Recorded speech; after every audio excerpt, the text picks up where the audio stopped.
Okay. Ooh,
Good morning, everyone.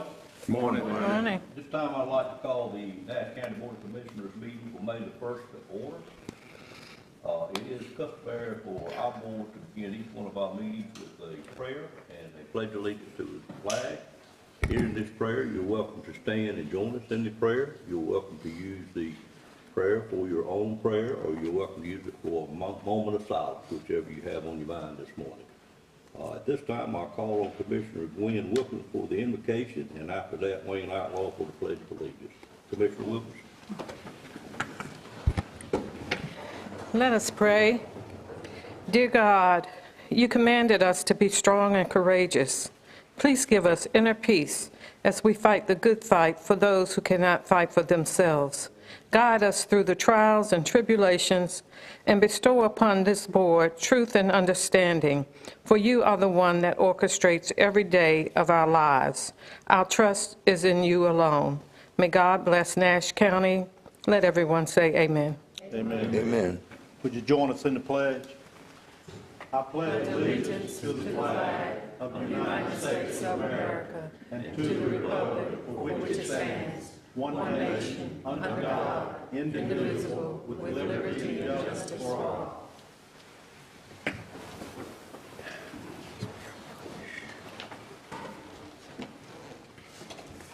Thank you, Commissioners. We're now on item number 4, which is approval of the minutes. We had 2 meetings in April the 3rd and April the 17th. We did approve the April 3rd meeting minutes at our April 17th meeting, so therefore we just have a special call meeting for April 17th to approve at this time. Entertain a motion for approval, corrections, or any additions. So moved. Second. Have a motion to approve, a second. Any questions on that motion? All in favor of the motion, let it be known by saying aye. Aye. Any opposed by a like sign. Motion carries. Mike. Who's? Okay, do I need to start over? Okay, thank you. Loud enough to not have to start over, that's good. Yeah, you're good. All right, we'll move on. First of all, we have one item that was brought to us that we need to add to the agenda, or we were requested to. It was at your table. It is another grant project ordinance, and if no one has any objections, I'd like to add that as item number 17A. Any objections to that? Is economic development matter? Seeing none, we'll add that to 17A. Ladies and gentlemen, we're now at item number 5, which is our public comment section of our agenda. Each month during the first meeting of the month, the Board of Commissioners open up the floor, and anyone that wishes to speak to the board about any matter that's otherwise not on the agenda is welcome to come forward. We do ask if it's on the agenda or a public hearing that you wait for that to come before you come up. And we do have a sign-up period out front before the meeting, and I had 2 people sign up this morning. I will call on those first, and then if someone missed a sign-up time or didn't realize you needed to sign up and are here to speak to the board, we'll be glad to hear from you also. First speaker that signed up was Natalie Brooks, and if you would come forward, Ms. Brooks, and state your name and address for the record, we'd appreciate it. Good morning, ma'am. Good morning. Good morning. Good morning. Good morning. I am Morning. Natalie Brooks. My address is 4106 Wamble Road, Nashville, and I relish and appreciate this opportunity to speak to the board. Good morning, Chairman Davis, Vice Chair Outlaw, and the remaining Nash County Commissioners. I am Natalie Brooks, a retired educator and a grandparent of a child currently enrolled in Nash County Public Schools. I am also a Nash County resident concerned about the school board redistricting. I want to speak to you for a little bit about the potential redistricting of the Nash County School Board upon the demerger of the Edgecombe students from Nash Rocky Mount School System. We are concerned about this local bill, SB Senate Bill 248, entitled Change Number of Members on Nash County Board of Ed, filed by Senators Lisa Barnes and Buck Newton, that repeals the authority of both county schools and boards to redistrict themselves upon the demerger from the Nash system, and that forces upon Nash County that the school board districts shall forever and permanently mirror the Nash County Commissioners' districts. The 2016 demerger bill, Session Law 2016-14, pushed by the Nash County Commissioners, provided in Section 7-3 that each school board would have the authority to handle its own redistricting. SB 248 changes the number of members on the Nash County Board of Education and repeals that authority entirely. Also, it removes the authority of the Edgecombe School Board to handle its own redistricting as well. I am here to ask you, the Nash County Commissioners, to pass a resolution to oppose this legislation for the following reasons. It is harmful for the legislatures to override, supersede, and repeal the authority of our duly elected school board to represent us in this most critical time with this most critical decision affecting our rights to vote without any input from the communities most negatively affected by this demerger. Our school board is in the best position to make this redistricting decision. Where we can appeal to our school board members right here in our communities with members from across our community of interest, and where we can speak to out at school board meetings, where we can hold information sessions and public hearings in our community prior to making a final decision. We have no relationship in our communities with these local legislatures and would have to go to Raleigh to appeal to all of the legislators to even have a hope of impacting this local bill. And you know our chances would be very low, if any at all. I oppose a 7-member school board because it will not be effective for children, parents, and the community.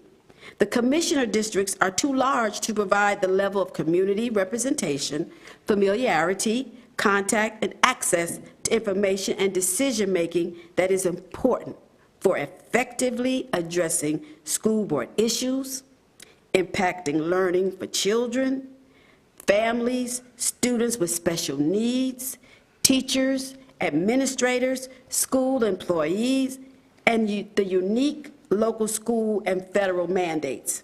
In addition, the school system is one of the largest employers in this county.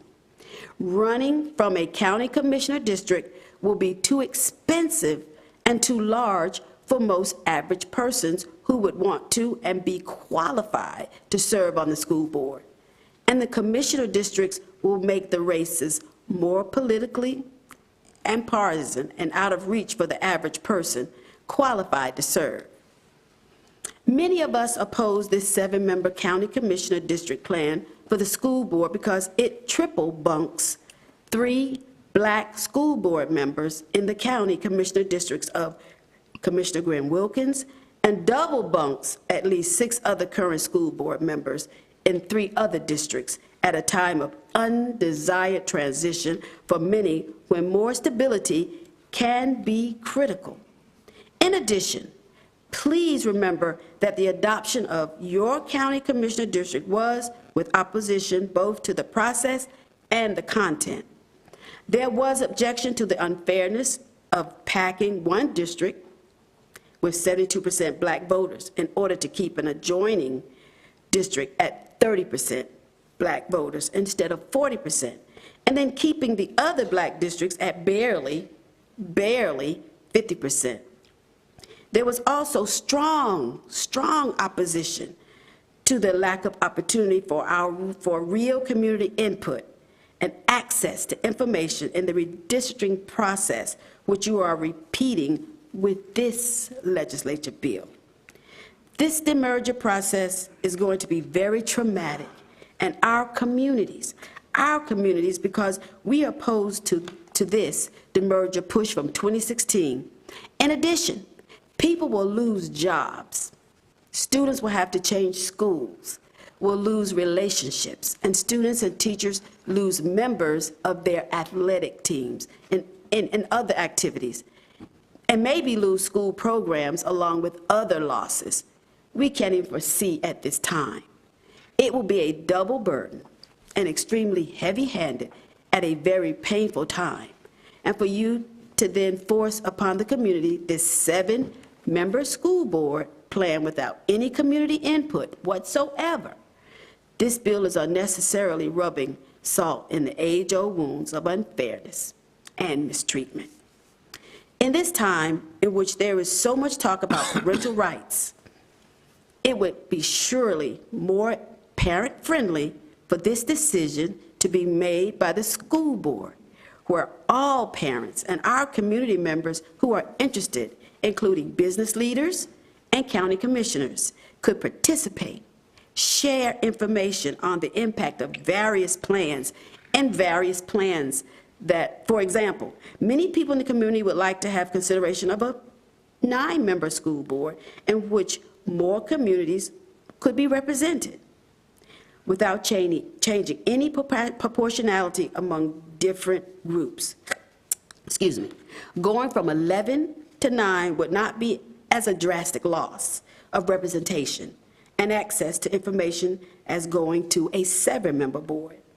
It would be smart, prudent, if you will, of us to have an open, public process to consider and examine all of the best plans that can be put forth, rather than forcing all of us this 7-member plan that was wanted by just a few. I humbly urge you to please pass a resolution opposing SB 248 and allowing the Nash County School Board to exercise their authority, their autonomy to redistrict themselves upon the demerger of the school systems in a manner that will allow all of us to participate and have input in the decision and have access to information that will allow parents, families, commissioners, and the community to understand the impact of this decision and to plan on all of us and our respective interests. Your power to have your legislators to act in your interest will always be there and does not have to be used to supersede the school board or our opportunity of the community to be heard and participate in this decision-making process at this time. Please act in fairness and transparency and in respect of the voting rights of parents and communities to participate in this redistricting. Thank you, thank you, thank you for your attention, and hopefully this action you will take upon this request. Thank you. Thank you, Ms. Brooks. The next sign-up that I had is a Catherine McKeithen, and I hope I got that right. Yes, you did. Okay, good morning. Good morning. I'm Catherine McKeithen. I reside at 415 Center Street in Rocky Mount, and I'm here today as a Nash County resident to express my concern about Senate Bill 248 entitled Change Number of Members on Nash County School Board of Education, filed by Senators Lisa Barnes and Buck Newton. The bill is tantamount to a preemptive measure that will bypass input from our community and our school board with respect to redistricting. That is, after the anticipated demerger of the boards of education of Nash and Edgecombe counties. This bill will provide for the election of 7 members to the Nash County Board of Education and to align the districts of the Nash Board of Education members with the districts of the Nash County Commissioners. Passing this bill will permanently repeal the authority of the school board to redistrict itself. It is the local school board, however, that has best knowledge of the community's resources and needs. The school board represents the community's voice in public education, for it is the school board that is closest to students and parents. By taking away the school board's authority to redistrict itself, Senate Bill 248 essentially takes away the voices of parents at a time when across the nation, parents are fighting for increased participation in their children's education. If there are compelling reasons to reduce the number of school board members after the demerger of the National Edgecombe School Boards, our school board should be the source of that recommendation. And if for some reason having fewer school board members is deemed to be advantageous to our school system, there are no compelling arguments for why that number should be 7, or if it were 7, that the school board districts should mirror the county's commissioner districts. On the contrary, the previous speaker detailed reasons that having a larger districts may in fact be disadvantageous to our school system. I started by saying that I'm here to express my concern about Senate Bill 248, and I will close by saying that I'm also here today to ask you to express concern about that bill. As I was researching the bill, I found the following statement in the introduction to a survey conducted by the Edgecombe County School Board. It reads, "We are also committed to doing our work in an equitable way, ensuring that no voices are left out or minimized." Okay? I implore you, our Nash County Commissioners, to do your work in an equitable way. I beg you to ensure that with respect to Senate Bill 248, no voices are left out or minimized.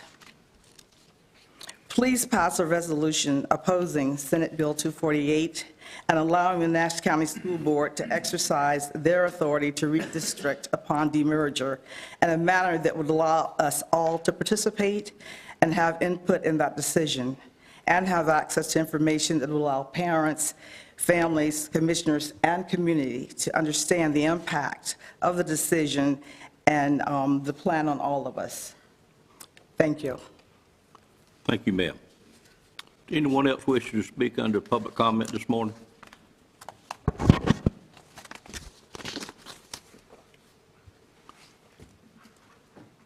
Good morning, Mr. Williams. Good morning. I do apologize for missing the timeline to sign up. I was at my real job this morning. I couldn't quite make it there for those who might be watching.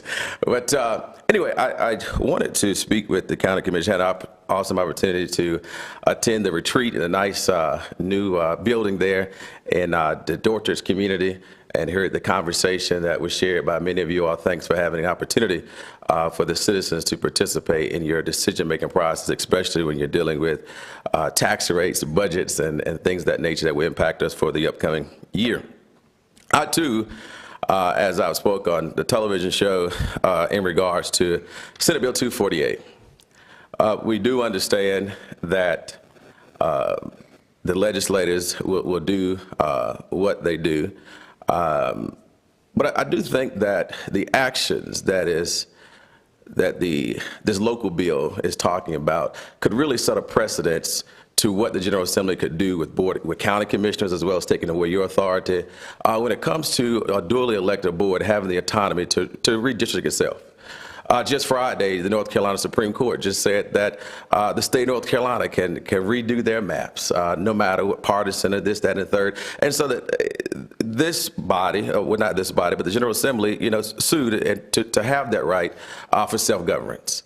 And so I hope that every single commissioner that's here, even across the state, because one thing that happens in Nash County could also happen in other counties. We do know this bill is just pertaining to Nash County School Board and not having any impact on other school boards at this time, but it could set a precedence that boards could mirror the county commissions. Not saying that when you drew your boards, they want fair maps. Obviously, those districts were fair and everybody voted on those particular maps. And I believe you should give the same right to another elected body. That is important. Whether it be 7 members or 9 members, we understand the drastic move. They also understand this may be a placeholder bill, giving an opportunity for some things to set in place so there can be some discussion. So I hope that people will call on members of this General Assembly, perhaps to Lisa Barnes and Buck Newton and others, really Alan Chess and all of them, to really have some conversation in the community about this particular piece of legislation. Including tonight, I'll be going to the Nash County School Board, because while we're talking about the unbuckling of or demerger of our school system, Nash County School Board has not had any public meetings about what that really will look like, right? Edgecombe County has. Edgecombe County is a trigger for it, but it will have some impacts financially on Nash County. What would it look like? What type of additional dollars will they be coming to the commissioners asking for per pupil allocation and expenses, and that is something you really got to take into consideration, and the people need to know about that as well to best prepare for potentially 2024. But as always, we thank you for doing all the work that you do. Oftentimes it goes unappreciated, the robust conversation, maybe disagreements, but ultimately coming down to a vote at the end of the day on how we move Nash County and the greater community forward. So again, we thank you. We also urge you to support members of the community and asking for the General Assembly to really have some public conversation about Senate Bill 248. Thank you, Mr. Williams. Did you get his address? Did he give you that? Okay. Anyone else wish to speak?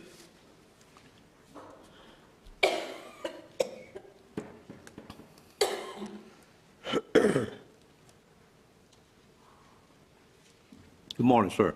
Good morning, Mr. Davis, Mr. Outlaw, and the rest of the county commissioners. My name is Robert Cordell, as you well may know, and I stay at 3300 Brookview Drive right here in Rocky Mount. I would just like to take a minute to just speak on Senate Bill 248.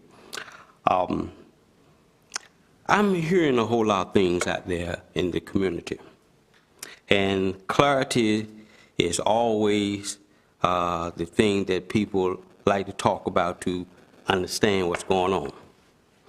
Everyone knows about the demerger, and it's about the long-range goal. I think it's about power, and it's about control. But also, it should be about fairness. Once the merger takes place, of course, District 11 and District 10 on school board will automatically be dissolved because they are on the Edgecombe side.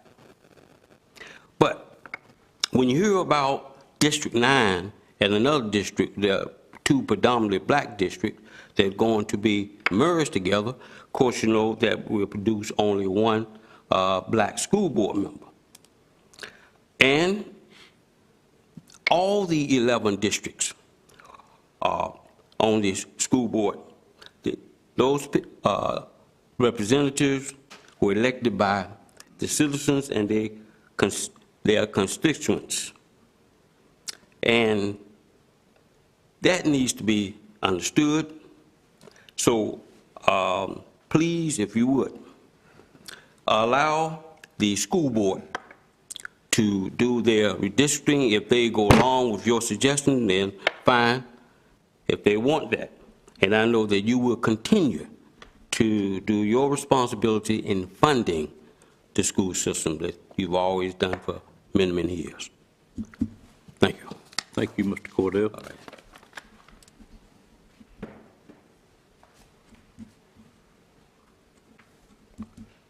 Does anyone else wishes to speak at this time? Seeing no movement, we will. Mr. Chairman, Mr. Belfield. I know we don't normally comment behind public comment, That is correct. but it's disturbing to me that Senator Barnes and Buck Newton introducing a bill up there to make the school board districts coterminous with the county commission. Now, we mentioned it in one of our closed sessions, and I said then that I did not agree with it. How did it get to them? Mr. Belfour, I'd like for us to discuss that at a later time. Well, we sure need to do it because I'm going to put on record right now, I will not support that. Understood? And you would need to talk to Senator Barnes or Senator Newton. Well, I As you know, certainly this will. board I doesn't have certainly anything to will. do with it.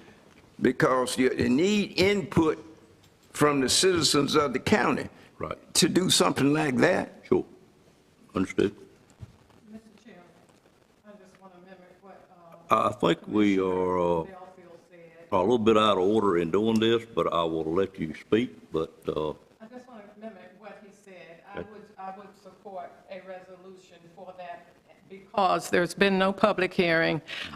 Many of the parents and citizens in Nash County are unaware of it. They should know their feelings. And I honestly, truly believe, and this is probably for closed session, but I believe that this bill would never have come, Senate Bill 248, had Lisa Barnes or Buck Newton been urged to do it. They would not have done it without consulting with someone on this county commissioner.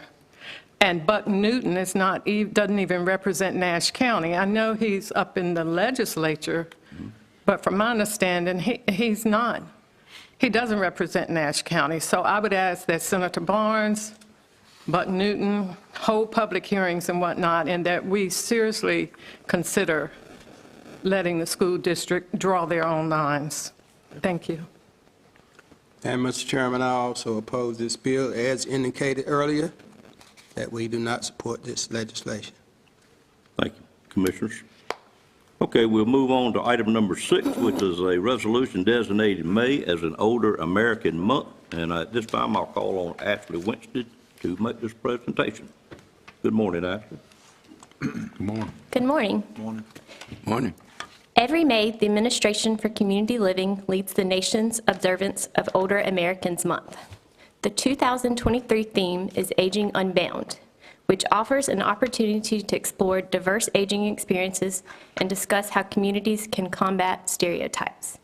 Please join us in promoting flexible thinking about aging and how we all benefit when older adults remain engaged, independent, and included. The resolution to designate May as Older Americans Month reads, whereas Nash County includes a growing number of older Americans who contribute their time, wisdom, and experience to our community, and whereas communities benefit when people of all ages, abilities, and backgrounds have the opportunity to participate and live independently.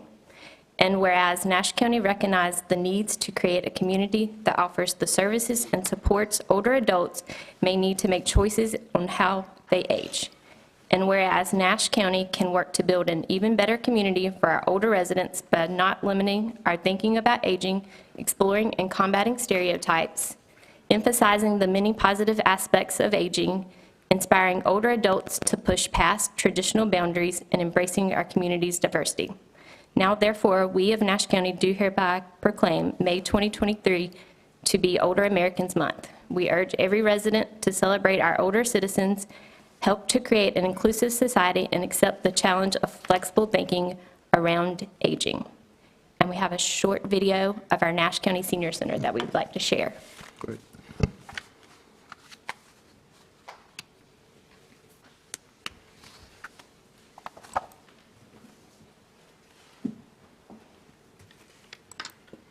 Hi, I'm Ashley Winstead, Nash County Senior Services Director, and welcome to the Nash Senior Center. Our senior centers are a place for older adults aged 60 and over to come socialize, enjoy activities and educational programs, use our fitness equipment, or utilize one of the many services that we offer. Fitness activities are some of our most popular programs. We have exercise to the beat, Tai Chi, line dancing, body craze, and most recently we added Zumba. Exercise to the Beat is led by Sandy Richardson, our activity specialist. It is offered 3 times a week and involves using drumsticks to follow along and exercise to the music. For a slower pace activity, Tai Chi is another popular instructor-led program. A lot of members enjoyed the use of 3 pool tables that are available. We offer monthly pool tournaments for both men and women. For members that like activities at their own pace, we have quiet rooms for crafts such as quilting and to play cards and games. A main focus of Nash County Senior Services is to keep our older adults active. We have a fitness room with equipment such as treadmills, bikes, and weights. Once a participant receives a medical clearance from their doctor, they will attend a fitness orientation on how to safely use the equipment. Educational opportunities such as computer classes and health and wellness programs are also offered. We have a computer lab with 9 computers to learn new technology. An instructor-led course through Nash Community College teaches you how to email, browse the internet, and use applications like Microsoft Word. We partner with Cooperative Extension and local medical facilities to provide educational and health and wellness programs, such as diabetes management, heart disease prevention, and healthy eating habits. Nash County Senior Services also provides programs such as home-delivered meals, general and medical transportation, family caregiver support, Project Lifesaver, and ship counseling. If you would like more information on the Nash County Senior Center or any of the services that we offer, please come and see us at 103 North Austin Street in Nashville or call us at 459-7681. And I just want to say thank you so much for your support of the Nash County Older Adults and our staff. Thank you. Hold on just one moment. Let me see if any commissioners have any comments or questions Okay. they may ask of you. Any questions or comments? I just it's thank good. you, I really do. It's really nice to see seniors in action and engaged, and I'm fortunate, I guess fortunate to say I'm at that point, and at some point, I'll be sitting there doing the cards and playing tunk and spades and whatever else, but thank you for all you do and your staff. Thank you. Mr. Belfield? Oh, I would just want to say that it's good to recognize our seniors. The population in Nash County is increasing, and the demand's going to increase. So we need to prepare and be ready for that now and recognize and respect the wisdom and knowledge of our senior citizens. Thank you, sir. Other comments? Actually, could you speak about the display that we had here on the 3rd floor? Did that have anything to do? That is for Downey Senior Games. So that was for our silver arts that we have. So that most of our games are played on the field and stuff, so they offer something called silver arts to allow for people to have their artistic abilities displayed. So they were able to submit those, and we were able to judge those. Okay. Well, there was some fantastic items out there, I would tell you. I thoroughly enjoyed walking through those. I was trying to get my other half to come up here and look at them. I don't know where she's been or not yet. Yeah, definitely. Are they still out there? Yes, they'll be here through May 17th. Oh, okay, great. So, I'll get her up Got there. time. Yep, that's All right. wonderful. All right, I'd entertain Thank a you. motion to approve the resolution at this time. Mr. Chairman? I have a motion by offer- Commissioner Combs, Mr. Belfield. I offer motion that we approve the resolution to designate May as Old Americans Month. I had a motion on this side a little bit sooner. You okay to second that motion? Well, that's fine. Which is the same motion, yes, sir. It doesn't bother me about who made the motion. I understand. Thank you, I'll sir. second it. All right, any questions on that motion? All in favor of the motion, let it be known by saying aye. Aye. Any opposed by a like sign? Motion carries, and thank you, ma'am, and all your staff for what you do.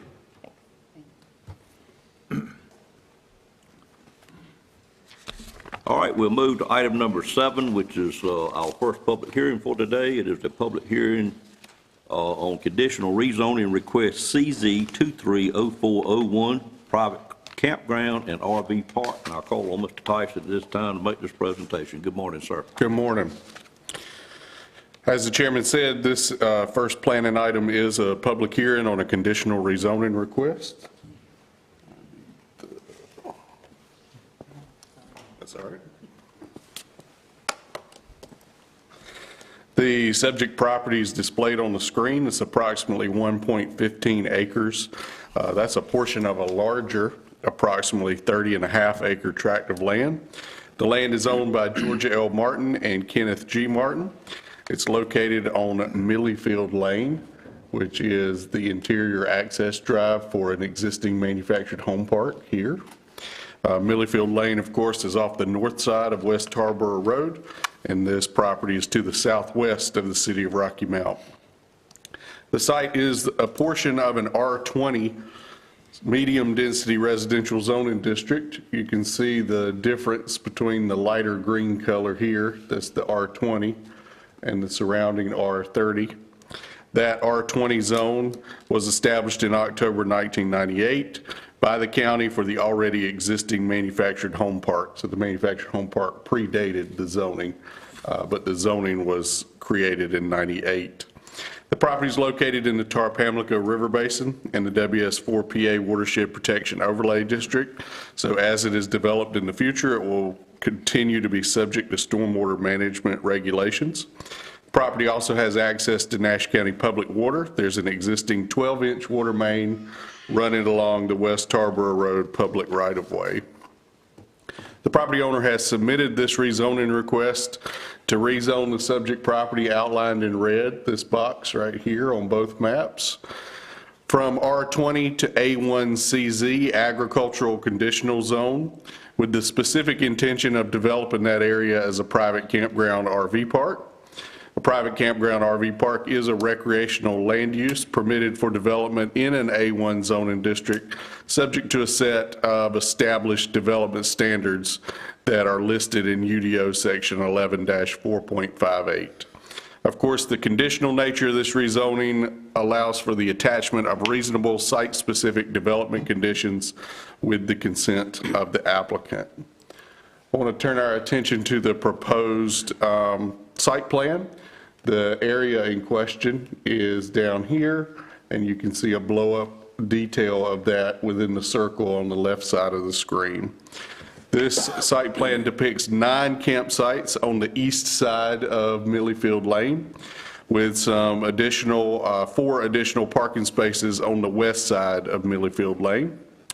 The current site plan will require multiple revisions in order to satisfy the minimum development standards that I just mentioned that are established in the Unified Development Ordinance for a private campground RV park.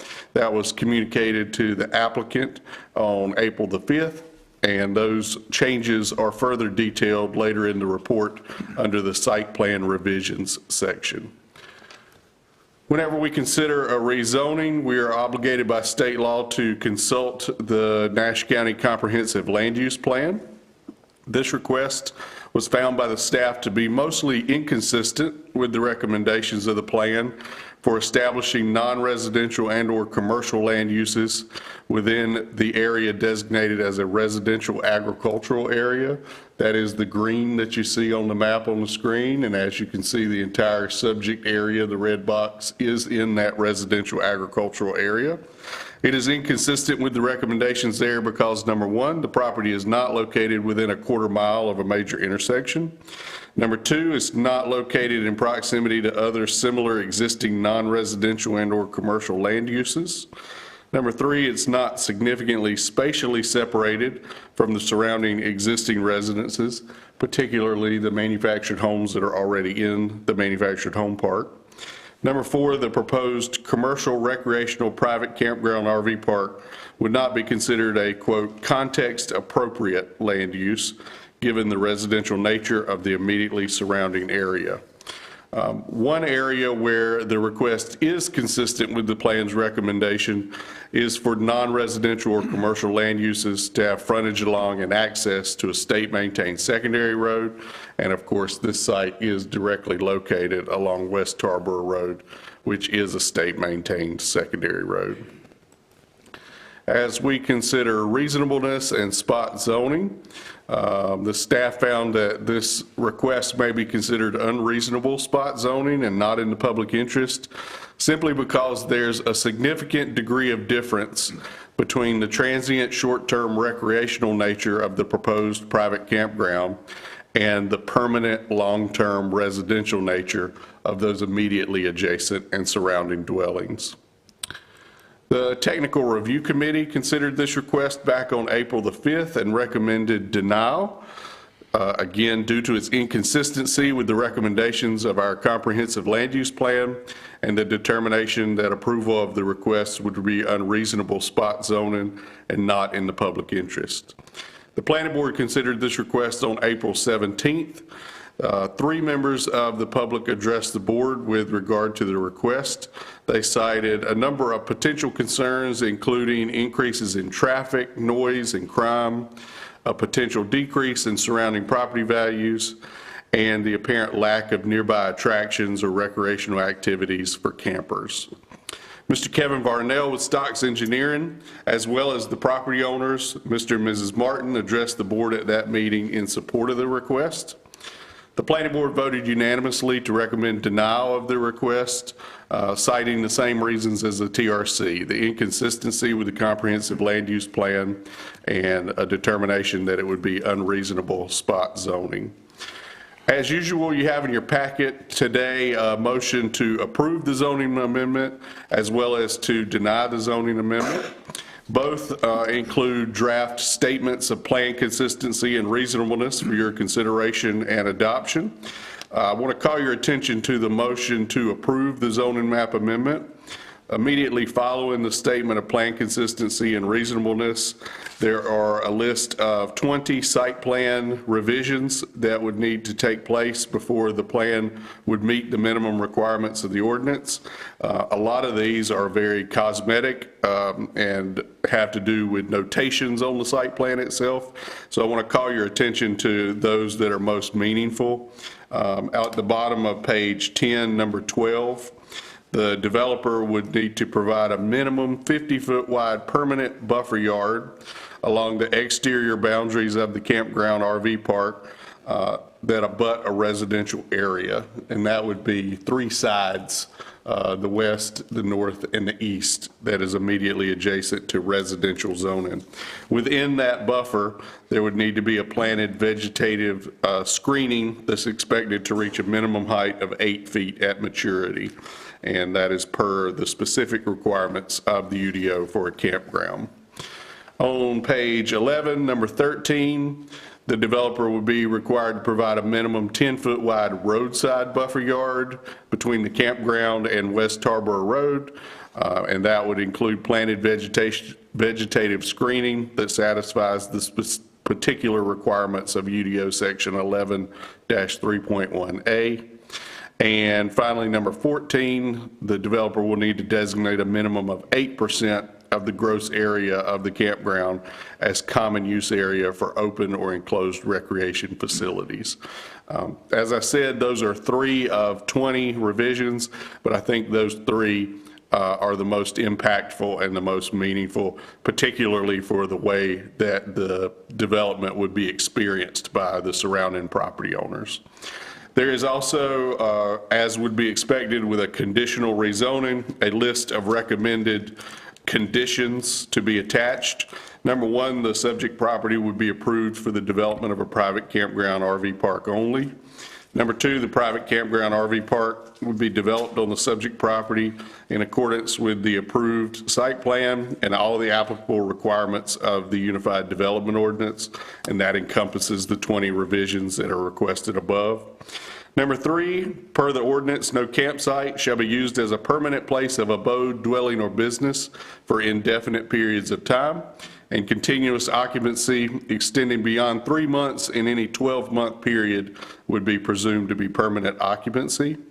Number 4, there should be no permanently attached additions to a camper, recreational vehicle, or travel trailer, and that is with the intention of keeping them mobile. Number 5, the vegetative screening buffers that will be depicted on the site plan must be planted, preserved, maintained, supplemented, and/or replaced as necessary to continue to provide effective visual screening of the development. Number 6 outlines the other state and county approvals that would be needed prior to a construction authorization. And number 7 specifies that the approved zoning map amendment would remain invalid unless and until the petitioners consent in writing to all the ultimately attached development conditions. I do have one statement to share with the board during the public hearing from a surrounding property owner who was too ill to be with us today. I will do that when the public hearing commences, if that's okay with the chair. But with that, I want to pause and take any questions prior to the public hearing that the board has on the staff report. Questions of Mr. Tyson on staff report? Mr. Tyson? Yes. Are there other private campgrounds like this located in similar zones around the county? There is one under development off of Fraser Road, Prophecy Road that was done prior to the board making a text amendment that would require this rezoning process for private campgrounds, RV parks. And then, of course, historically, there is the portion of Lake Royale in extreme western Nash County that functions as an RV campground. But those are the only two throughout the county that I'm aware of. Thank you.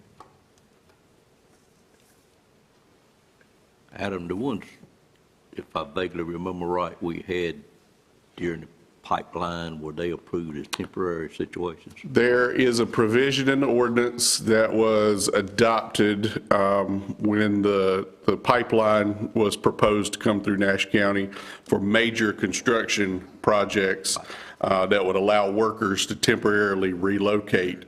But those have to be attached to a major construction project, and they are temporary. But there's a different set of regulations for those. Right. I just recall something we had adopted back then. Any other questions? Thank you, Mr. Tyson. If there are no other questions, I'd entertain a motion to go into public hearing on this matter. So moved. Moved by Commissioner Outlaw, seconded by Commissioner Wilkins, I think. Any questions on the motion? All in favor of that motion, let it be known by saying aye. Aye. Any opposed by a like sign? Motion carries. And ladies and gentlemen, we are in a public hearing at this time, and if you wish to speak, we'd like for you to come up, state your name and address for the record. And Mr. Tyson, while you're at the podium, why don't you read for the record the one that you had given to you? Yes, sir. This statement is from Debbie Branch Phillips. She writes, I am writing this letter because my health will not let me attend in person. I would like to express my thoughts on the rezoning request of West Tarboro Road at Rocky Mount for a private campground RV park. My parents built the house at 8557 West Tarboro Road across the street from this proposed RV park site in 1966.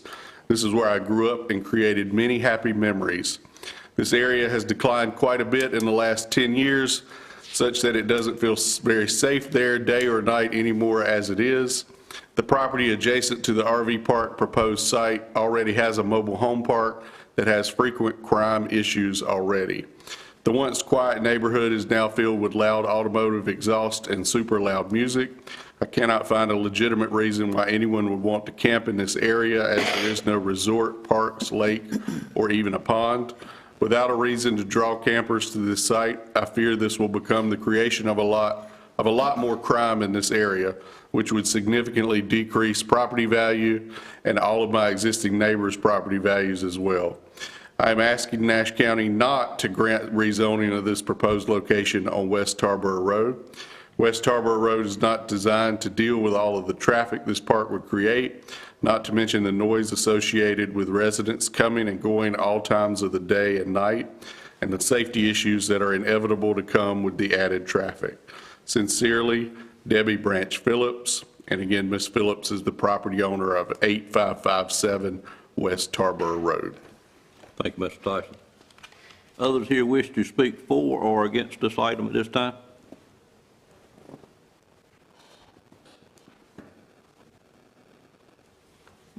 Morning, Mr. Varnell. Good morning, Mr. Chairman, Commissioners. Kevin Varnell with Stocks Engineering. I'm here representing the owners and developers of the property, and I would like to reserve most of my time and let Ms. Martin come up and share with you her vision for the property, but I'll be happy to answer any technical questions you might have on the park. Any questions of the engineer on this item? All right, thank you. Thank you, sir. Others that wish to speak?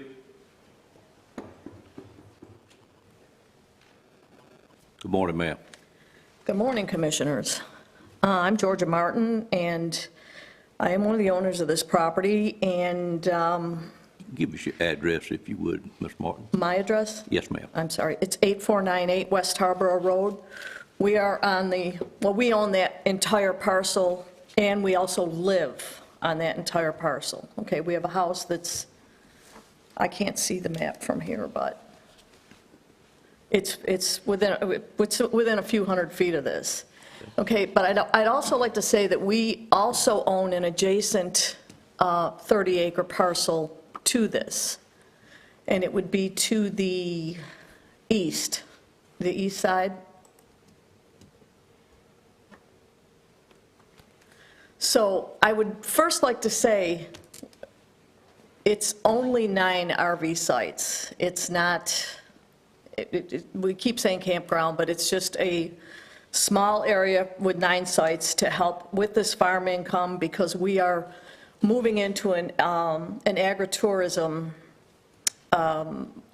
item for our farm, and it would bring a lot, the agritourism itself is bringing a lot of income in. We already have strawberry patch, blueberry patch, this is a U-Pick, we also have a store we're putting up there, and I'm going to jump around a little bit because a lot of information recently was thrown at me. The last meeting we had with the planning board, the woman whose letter you just read owns a parcel there, but she doesn't live there. And she hasn't been there. We own Millie Fields now for 2.5 years, and we came in there and we cleaned that park out. The crimes, drugs, none of that. We don't tolerate any of that anymore. Everybody in there's on a 30-day lease. We're trying to get this property cleaned up, as at the planning board, the other neighbors that spoke had said that we have to live there too, is what it boils down to. But I lost my job. We've got 60 acres here. We felt tourism was the way for us to go, so we want to offer a lot more, not only for us, it would be good for the community. We're doing another corn maze this fall. We're going to do a haunted trail walk. We have spring things planned. Everything takes time and money. I'm sure you all know that. But this is something we feel would be a good use for our farm. I'm getting that the public doesn't think it's a good idea, but if you're looking at RV sites compared to a mobile home park, I mean, if you want to find two very close, they're very close in what they house people who are staying there. Again, 9 RV sites is not going to add a lot of traffic to West Harborough Road. It's a busy enough road now with plenty of tractor trailers from all the farms and everything else. I'm really surprised that we were getting any opposition for this at all. I understand the general the plan for the area there, which is not a great area, but we would like to bring it up, at least do our part to do that. And I'm just shocked at any opposition for it at all. So if you look on it's not up there now, but where the sites are, it even looks a lot bigger than it is. What is put there, it's just, yeah, thank you.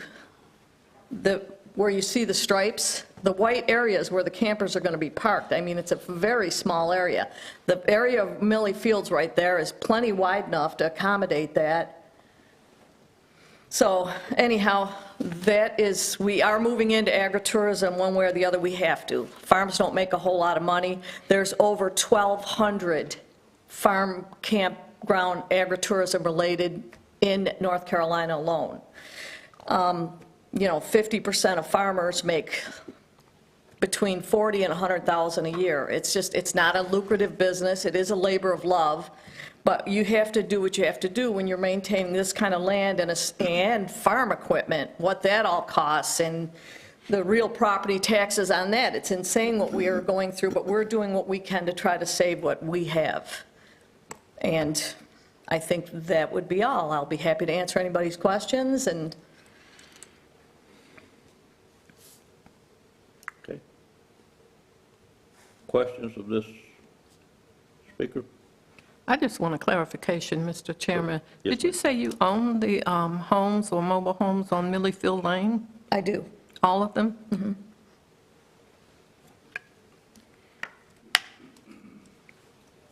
Other questions? Thank you, Ms. Madden. Anyone else wish to speak for or against this item? Seeing no one, I entertain a motion to close the public hearing at this time. So moved. Moved by Commissioner Outlaw, is there a second? Second by Commissioner Belfield. Questions on that motion? All in favor of the motion, let it be known by saying aye. Aye. Any opposed by a like sign? Public hearing is now closed. Any other discussion or questions from the board? Pleasure of the board. Mr. Chairman, I move that the Nash County Board of Commissioners adopt the Statement of Plan Consistency and Reasonableness as listed in the package for denial of the conditional rezoning request, and specifically, it's inconsistent with the recommendations of the Nash County Comprehensive Land Use Plan, and it's unreasonable spot zoning and not in the public interest. Okay, I have a motion to deny. Is there a second to that motion? Second. Second by Commissioner Combs. Any questions on the motion? All in favor of the motion, let it be known by saying aye. Aye. Any opposed by a like sign? Motion carries and the request for rezoning is denied. Next item is item number 9, is item number 8, which is a conditional use permit. I believe this is an extension. Permit number CU 200101 East Nash PV Solar. This item does not require a public hearing, simply an action by the board. This item is a reminder of our previous method of approving solar farms. You'll recall in 2021, we adopted certain amendments to our ordinance in order to bring it into alignment with state statutes, and we no longer use the method of a conditional use permit to approve a solar farm. However, this one is a holdover from right before we amended the ordinance. Back in February 3 of 2020, this board issued conditional use permit CU 200101 for the development of the northern portion of the East Nash PV solar farm. This is, for the northern portion is approximately 183 acres, shown in red on the aerial photo on the screen. This is north of Old Franklin Road. The southern portion of the solar farm would be located within the town of Spring Hope's extraterritorial jurisdiction, or ETJ. That is outlined in blue to the south here. And therefore, that portion is subject to the town's zoning development regulations. This board later amended the permit on June 1st, 2020 to expand that solar farm project to include an additional 33.6 acres that extends off to the east to Bass Road, and that is this parcel right here, kind of an L-shaped parcel on the right-hand side of the map. The issuance and amendment of the permit established initially a 2-year vested right period in which the solar farm facility could begin construction, and the board subsequently granted a further 1-year permit extension back on May the 2nd of 2022. And that extension is now scheduled to expire on June 1st of this year. In response, Pine Gate Renewables, the project developer, has requested an additional 1-year extension of conditional use permit CU 200-101 in order to allow the permit to remain valid through June 1st, 2024. Since the last permit extension was granted, Blue Ridge Power LLC, the construction contractor, has begun and almost completed construction on the southern portion, which falls primarily in the town of Spring Hope's jurisdiction. The developer has continued to work with Duke Energy to obtain the remaining necessary interconnection upgrades and approvals required for the northern portion, which is primarily in Nash County's jurisdiction, and they currently anticipate beginning construction on that portion in spring 2024. Of course, once they begin construction on the portion within Nash County, there would be no further need for any extensions of this development permit. The Unified Development Ordinance allows the Board of Commissioners as the permit issuing authority to extend for a period up to 1 year the date when a conditional use permit would otherwise expire if it concludes that it meets the 3 following criteria. Number 1, the permit must not have yet expired, and in this case it has not. Number 2, the permit recipient has proceeded with due diligence and in good faith, and I've outlined for you how they have pursued the construction of the southern portion of the solar farm while continuing to secure the development approvals from Duke Energy needed for the northern portion. And then finally, the board must determine that conditions have not changed so substantially as to warrant a new application. There is no, if it meets those three criteria, there's no call for the applicant to submit any new documentation or fees. And as I mentioned at the beginning, there is no requirement for a further public hearing. There's no limit on the number of permit extensions that the board may grant for a particular project. And as a reminder, the permit extension does not alter any of the conditions that were attached to the original permit. They all remain in effect. And finally, at the end of your report there's a suggested motion to use for the approval or denial of the extension. And I'll take any questions that the board has on the report. Any questions of Mr. Tyson from a board member?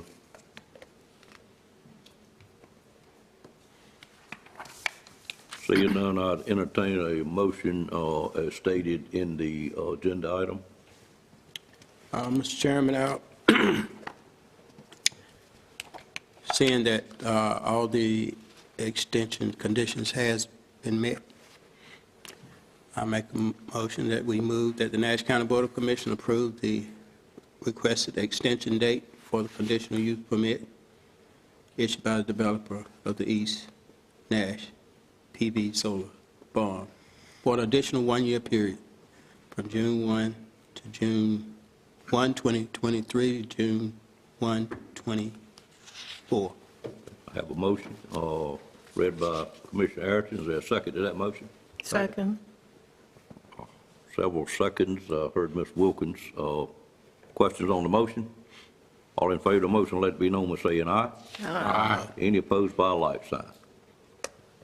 That motion carries.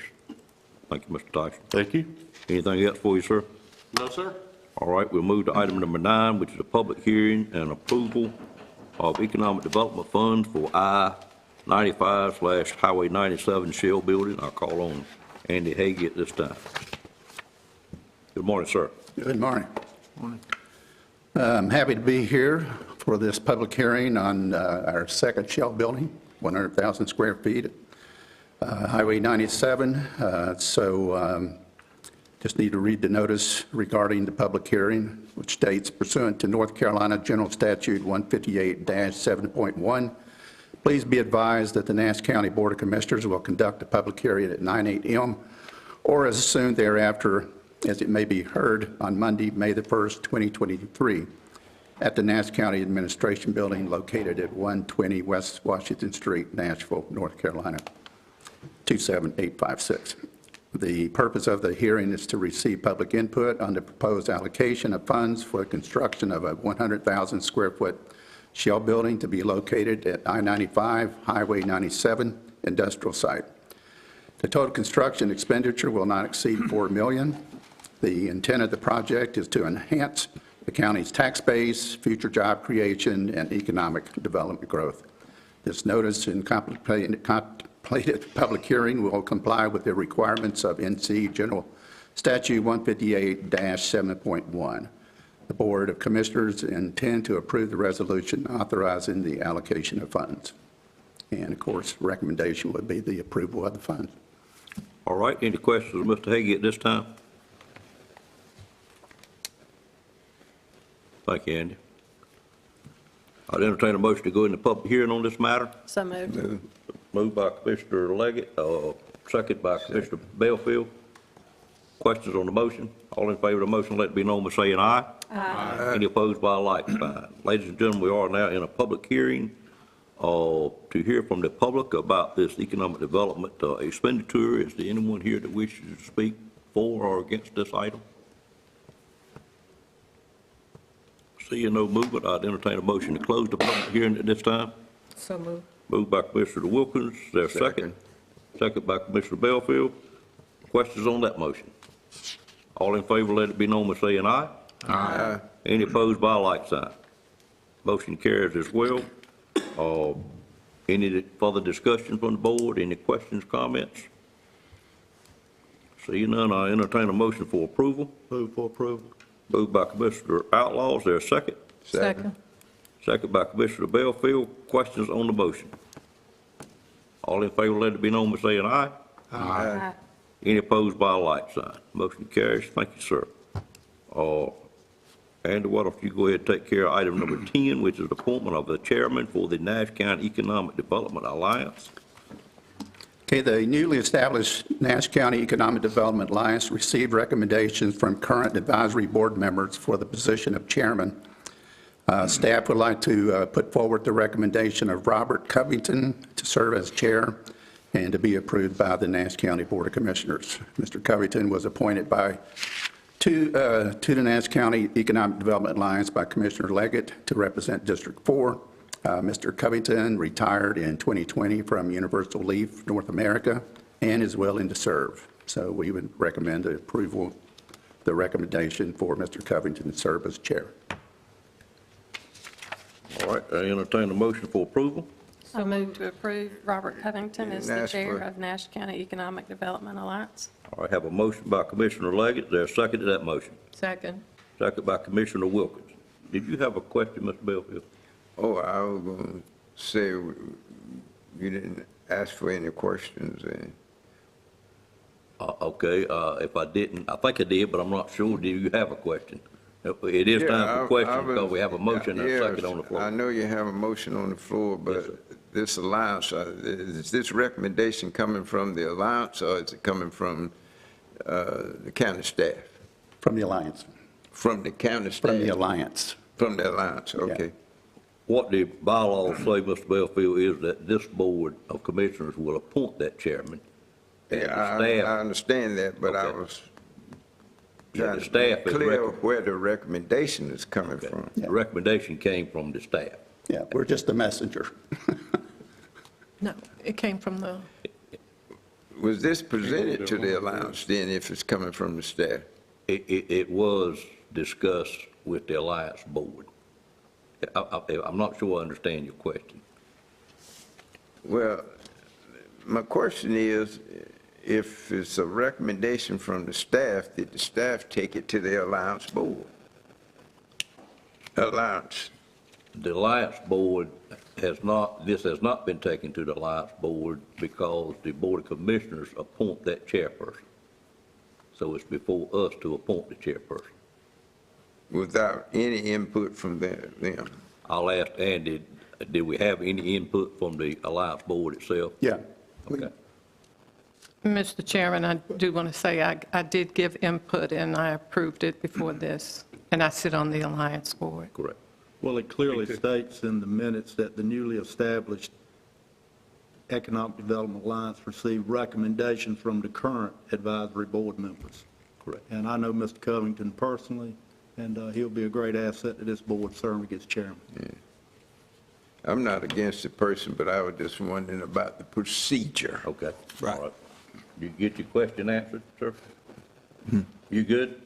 Yeah. Okay. I have a motion and a second. All in favor of the motion, let it be known by saying aye. Aye. Any opposed by a like sign. Motion carries. Thank you, sir. Thank you. We'll move on to item number 11. Item 11 is the 2020 Community Development Block Grant on the coronavirus, and I'll call on Patsy McGee at this time to make the presentation and the request. Yes, sir. Nash County, as we discussed last month, was previously awarded $900,000 in CDBG coronavirus funds by the state of North Carolina. And these funds can be used within the boundaries of low to moderate income municipalities and census block groups.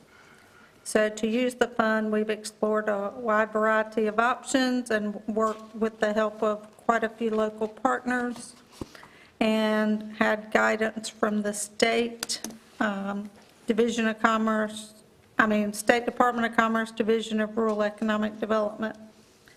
And last month, you had a public hearing to reallocate some unused funds. And this month, we're having another public hearing to consider some additional activities. The reason that we didn't have it last month, we were waiting on Commerce for some incremental approvals as it goes through the process. So the proposals now in this public hearing to be considered are a touchless faucet, hand dryer, and automatic doors at the Sharpsburg Senior Center, because apparently it's okay to have automatic doors at a senior center, but not at a town hall, which we had also proposed previously in another request. And extension of 2 walking trails at Castelia Community Park and Spring Hope Community Park. So the recommendation is to hold the public hearing. Ms. McGee, according to my instructions, I'm holding a public hearing, and we would have discussion, but there is no action needed by this board? That's correct. Seems a bit odd, but okay. Any questions, Mr. McGee, on this item before I call for the public hearing? Entertain a motion to go into public hearing? So moved. Moved by Commissioner Leggett, second by Commissioner Wilkins. Questions on the motion?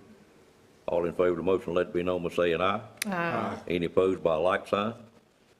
Motion carries. Ladies and gentlemen, we are in a public hearing at this time on this matter. If there's anyone here from the public wishing to speak, please come forward and state your name and address for the record, and the board would be glad to hear from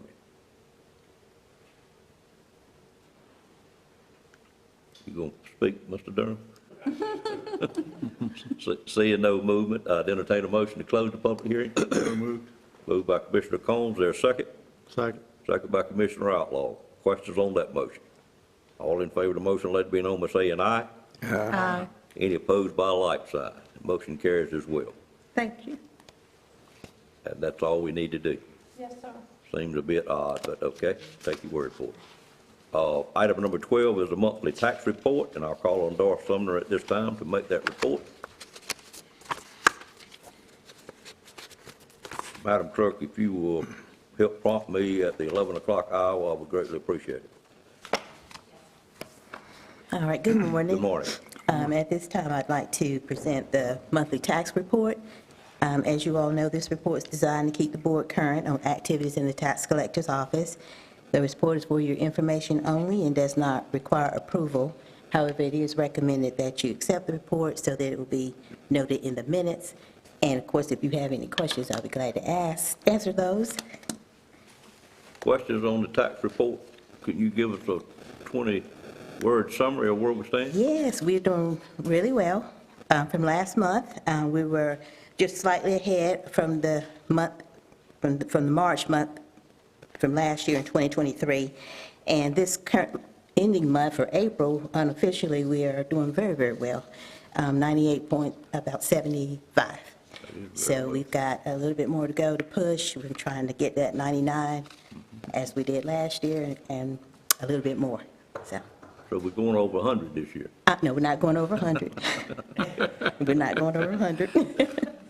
I will mention that we will be sending our delinquent list to the newspaper to publish any unpaid taxes at the end of the month. So people have a few more days if they'd like to get those paid to avoid advertisement, if they could at least get them in the next day, Wednesday or Thursday, to avoid advertisement. Can I look at that list before it goes? Yes, sir. I'll forward that to you. All right, any questions on the report? Sounds like you're doing very well, and we greatly appreciate that. It is received for the record. And item 13 is the tax refunds, and I understand you may not have any show up? Do not have any for this month. No Okay, tax do not have any. refunds. Thank you, ma'am. We'll bring you back up at 11 o'clock. Okay, thank you. Item number 15 is audit contract, and I'll call on Donna Wood at this time to make the presentation.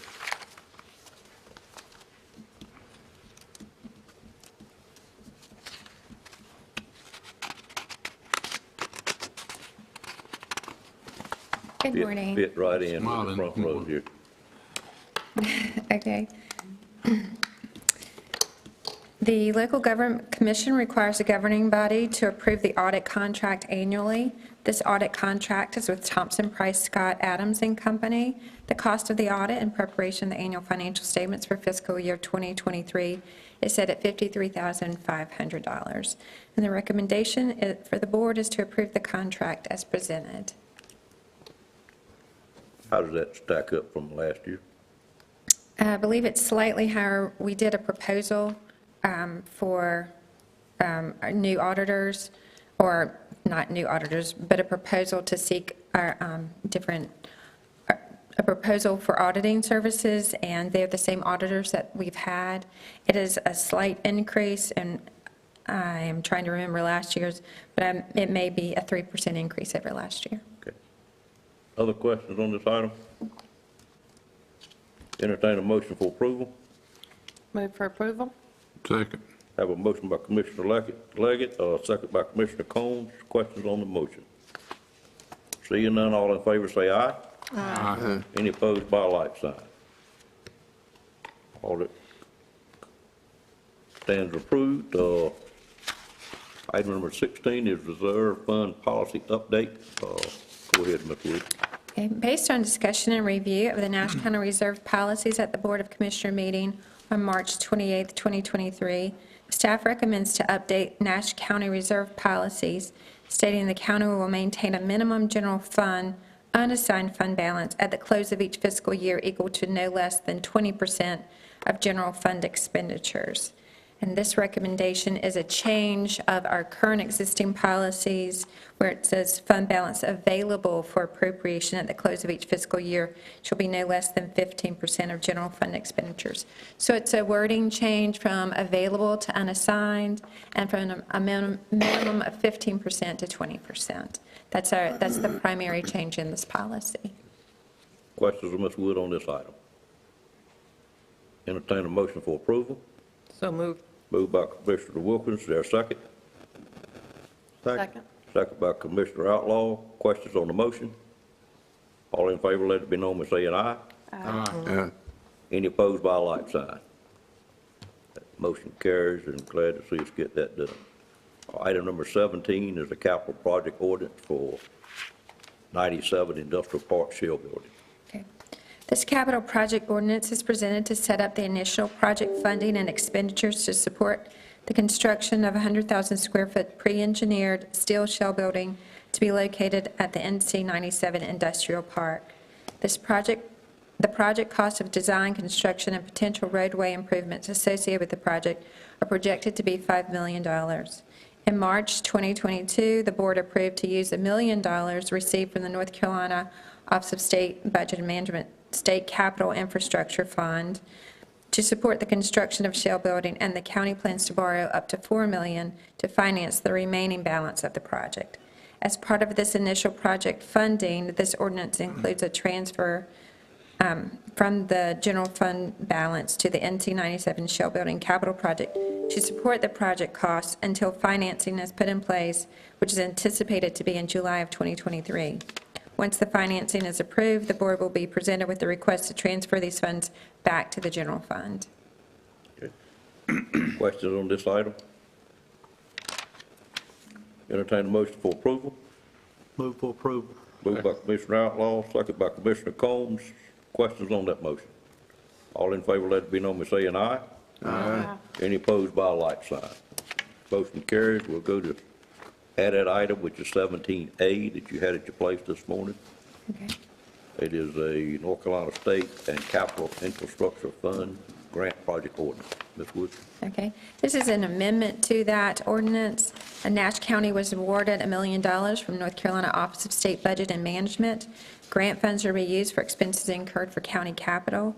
Nash County plans to use the funds to construct the shell building, or part of the shell building at North Carolina 97 Industrial Park. The shell building construction has been bid.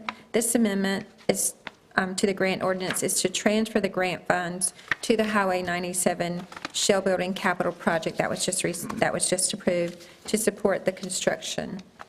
The recommendation is approve the grant project ordinance amendment to transfer those funds. Any questions on this item? Seeing none, I entertain a motion for approval. Move for approval. Moved by Commissioner Outlaw for approval. Is there a second? Second. Second by Commissioner Belfield. Questions on that motion? All in favor, let it be known by saying aye. Aye. Any opposed by a like sign? Motion carries as well. We'll move on to item number 18, which is housing 2023 essential single-family rehabilitation. Okay. Ms. This, Nash County was awarded $162,000 in essential single-family rehabilitation loan pool funds by the North Carolina Housing Finance Agency. Program funding will enable Nash County to provide deferred interest-free forgiven loans of up to $40,000 for home repairs to low-income owner-occupied homes. Eligible households are those with one or more full-time household members with special needs, which include elderly, disabled, or military veteran full-time household members, or a child 6 years of age or under living in a home with lead hazards. Household incomes cannot exceed 80% of area median household income. Recommendation is to approve the project budget ordinance. Questions on this item? Entertain a motion for approval. So moved. Moved by Commissioner Wilkins, is there a second? Second. Second by Commissioner Arrington. Questions on that motion? All in favor of the motion, let it be known by saying aye. Aye. Any opposed by a like sign? 18 stands approved. We'll go to 19, which is budget amendments. Okay, the board was submitted originally 12 budget amendments. One of those budget amendments, which is number 7, is a repeat. So I have 11 budget amendments to present before you. The first item is fund balance appropriation. This amendment is presented to transfer funds to the North Carolina 97 Industrial Park Shell Building Project to support the project until financing is available. It's a request for $4 million from the fund balance, from the general fund balance. The next item is also a fund balance appropriation. This amendment is presented to adjust funding available to ensure various departmental expenditures can be covered through the end of the fiscal year based on current projections. It's a fund balance appropriation request of $151,700 to various departments within the general fund. Would you mind walking through those individually? Sure. We have elected officials, that's board funding of $2,500 based on a cost of living that was not budgeted originally with the original budget that we need to put in place to complete through the end of the year. That was part of the cost of living that we did with the staff. That was also provided to the elected officials. Additional travel and training funds for elected officials of $2,000. Within the grant department, full-time salaries, one of the positions is partially funded by ARPA funds. The other part needs to be available from the general fund. Public building utilities, public building maintenance, legal fees, tax salaries, and IT salaries. One position was moved to IT, and you can see that's just a transfer of funds. Telephone services within our IT department, building security telephone system, that's a small increase because we put a position in place for that, and our medical examiner services. That's also a difficult item to budget up, not knowing what's going to happen throughout the year. So that's a request of $20,000. Is the legal fees just general legal fees? They are general legal fees. Again, that's another difficult area to identify, but with some of the East Point items that we've had to fund during the year, it's increased more than we anticipated. And this projection will get us to the end of the fiscal year? That is what we're projecting to get us through the end of the fiscal year. Okay, thank you. The next item is ABC mixed beverage tax. This budget amendment appropriates additional funds for county ABC mixed beverage funds. The request of $75,000 is estimated based on the annualized collections to date in order to expend the funds as directed by General Statute 18B 805H through June 2023. No additional county funds are required. Social services, this amendment is presented to adjust federal funds available for vital services to disabled adults for whom the need for protective services have been substantiated. Funds will be used for housing, medications, food, and other needed services. Additional funds are needed and non-reimbursable due to the increase in substance abuse cases requiring drug testing, as well as additional funds for eligible wastewater client expenses. It's a request of $132,949. No additional county funds are required. Senior Services, this amendment's presented to budget Medicare Improvement for Patient and Provider Act grant funds received by the Senior Center. It's $4,226, and no additional county funds are required.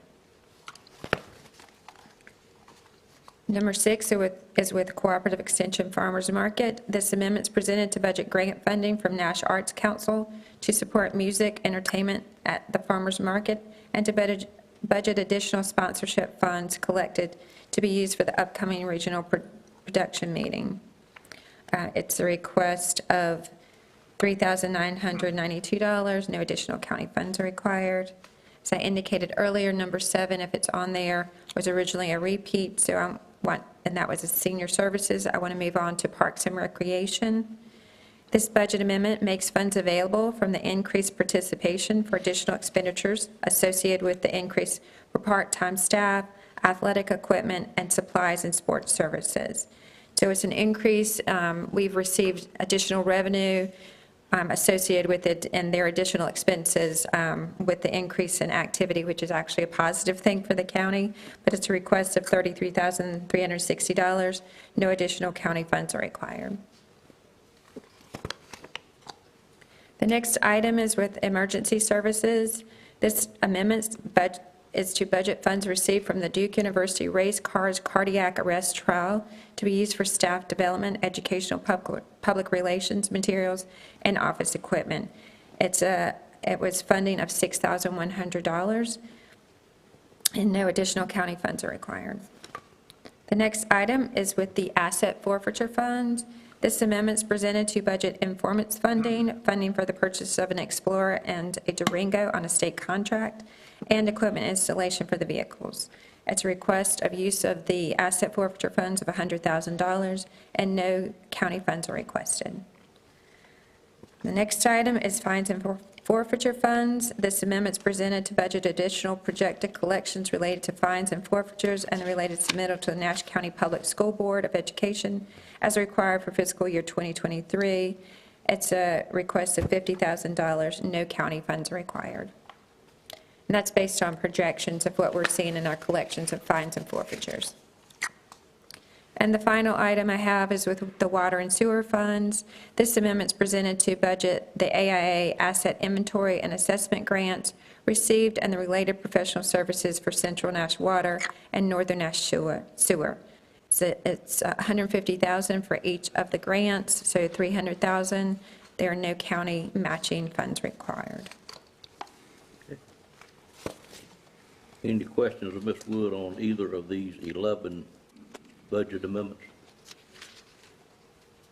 Ms. Wood, back on the first one, is it anticipated that we will have that funding in place to return that $4 million back to fund balance before the end of the fiscal year?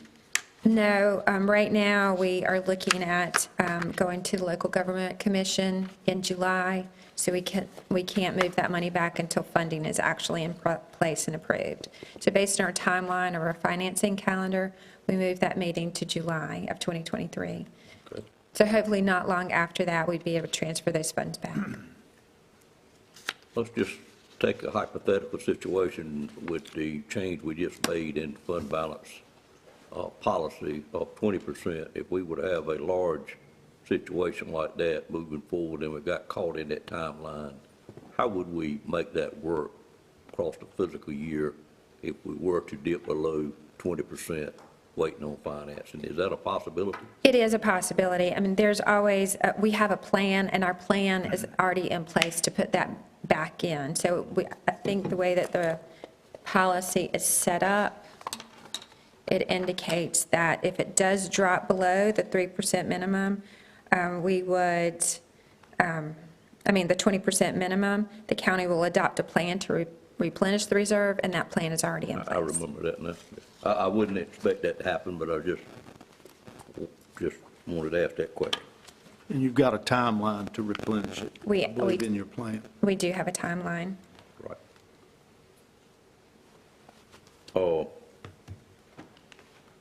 Did I ask for a motion, Madam Clerk? Okay, entertain a motion for approval of the 11 budget amendments. Move for approval. Have a motion by Commissioner Leggett, a second by Commissioner Combs. Questions on that motion? All in favor of the motion, let it be known by saying aye. Aye. Any opposed by a like sign. Budget amendment stand approved. Thank you, ma'am. Thank you. Next item on the agenda is item number 20, which is NC 97 Industrial Park Shell Building Number 1. I'll call on Mr. Boone at this time. Good morning, sir. Good morning. Morning, fellow Good commissioners. news you have for us. Well, the board has already had a couple of agenda items this morning related to this matter, but I'm pleased to present to the board bids were received on April 18th for our first shell building at the NC 97 Industrial Park. And we received 6 bids. The low bid was received from Smithson Incorporated. Smithson is a company that we're familiar with. They're currently building our second shell building at Middlesex as we speak. Low bid for our 100,000 square foot building at NC 97. Base bid, 100,000 square foot, 36 feet low eave, textured metal panels, $3,967,736. So that's about roughly $40 a square foot, which is about 13% less than the bids we received late last year for the buildings under construction in Middlesex as we speak. So based on the bids and certified bid tab, staff is recommending that commissioners approve the award of the contract to Smithson and authorize the county manager to execute the contract on behalf of Nash County. I'd be glad to answer any questions you may have. Questions of Mr. Boone on this item? Just one. Looking directly at the property from Highway 97, where exactly will it be constructed? This is on the the eastern limits of the property, so it'd be to your far left. Okay, great. Kind of where the house was over there that we were. Correct. Thank you. Other questions? Entertain a motion for approval. So moved. Moved by Commissioner Outlaw. Is there a second? Second. Second by Commissioner Belfield. Questions on that motion? All in favor of that motion, let it be known by saying aye. Aye. Any opposed by a like sign. Motion carries, and I'd just like to make one comment about Mr. Boone and his involvement in bidding these shell buildings like this. We do it in-house with a design-build method, and I guarantee you it's saving us a good 20% the way we go about this, and I appreciate the work your department does and how y'all do that. It's a little unorthodox. Most counties, municipalities do not do it that way, but by doing it, I know we're saving a tremendous amount of funds, and the expertise that your department has developed is really showing up in some of the bidding processes that we do. That's all I'm going to say about it, but thank you. Glad to help. We appreciate it. Yes, sir. Mr. Belfield? I'm just going to ask this question. All the shell buildings, are they basically designed with the same type of material like steel? Yes, sir. Again, this will be the textured metal panels, insulated panels, just like we used on, the first building in Middlesex, and now we're building the second building. We did include a bid alternate for concrete panels, but we decided based on the cost and based on the anticipated uses after consulting with our economic development team, that the textured metal panels would meet our needs and would be the most cost-effective approach for this next shell building. So basically, those that we've done in Nash County are all from about the same design? Certainly the last 3, if we include this one. The county has some experience with the precast tilt-up panels in Whitaker's Business Industry Park. But the last 3 buildings that we've awarded, if we award this contract, will be similar construction. I know they are not complete. You kind of leave it for whoever decide that they want to buy it and locate industry there. Do you ever talk with potential companies that may think about locating there as to what type of design they want, material? We really rely on our economic development team to have those conversations and in turn inform the process based on the bids we receive. But Andy and Susan and their staff will be having those conversations. Okay. Other questions? All right. We did have the vote. And we're good with that item. We'll move on to item number 21, which is the NCDEQ 2022 Assessment Inventory and Assessment Grant Agreements. Mr. Boone? Yes, sir, and that is not a typo. That is NCDQ 2022 Asset AIA Grant Awards, and we are here in May of 2023. But we received notice back in August of 2022 that we had been awarded 2 of the AIA grants. One would be for the Central Nash Water System, and the other would be for the Northern Nash Sewer System. Each of those grants were in the amount of $150,000. We just received the grant agreements back middle of last month. I believe it's the 13th was the official notification on those documents.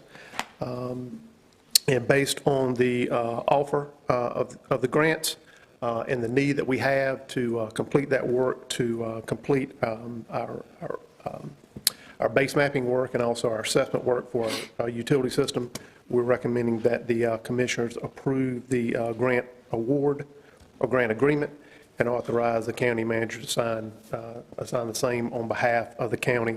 We're also asking the county commissioners to approve the grant resolution that is required by the state in order to receive those funds. With that, I'll be glad to answer any questions you may have. Questions of Mr. Boone on this item? Entertain a motion for approval. Move for approval. Motion by Commissioner Leggett, second by Commissioner Outlaw. What? I did not second. I'm sorry. But I would. Who said that this way? Okay, excuse me, Commissioner Ayrton. Seconded by Commissioner Ayrton. Any questions on the motion? All in favor of the motion, let it be known by saying aye. Aye. Any opposed by a like sign? That motion carries. We'll continue with item 22. All right, and related to the grant award, after we received notice in August of 2022, we advertised an RFQ for engineering firms to assist us with those 2 projects. We had 2 firms respond, Matt Gay and Associates and the Wooten Company, and we assembled a small committee to review those submittals. Based on the submittals received, we are recommending that Matt Gay and Associates be awarded the contracts to perform the work in those 2 districts that I mentioned, again, Central Nash Water, Northern Nash Sewer. And we're requesting that the commissioners approve the county manager to sign those contracts on behalf of Nash County. Questions on this item 22?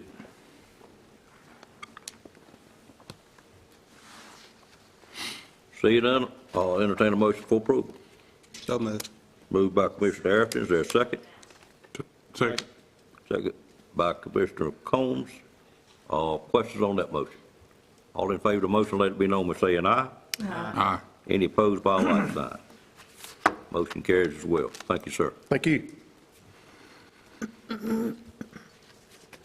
I have a request for a short recess, so I'm going to call for a recess at this time for about 10 minutes, and we will start back with item number 23, which is board appointments. Thank you.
Call us back in session at this time, and we'll start with item number 23, which is board appointments, and I'll call on Assistant County Manager Scott Rogers at this time.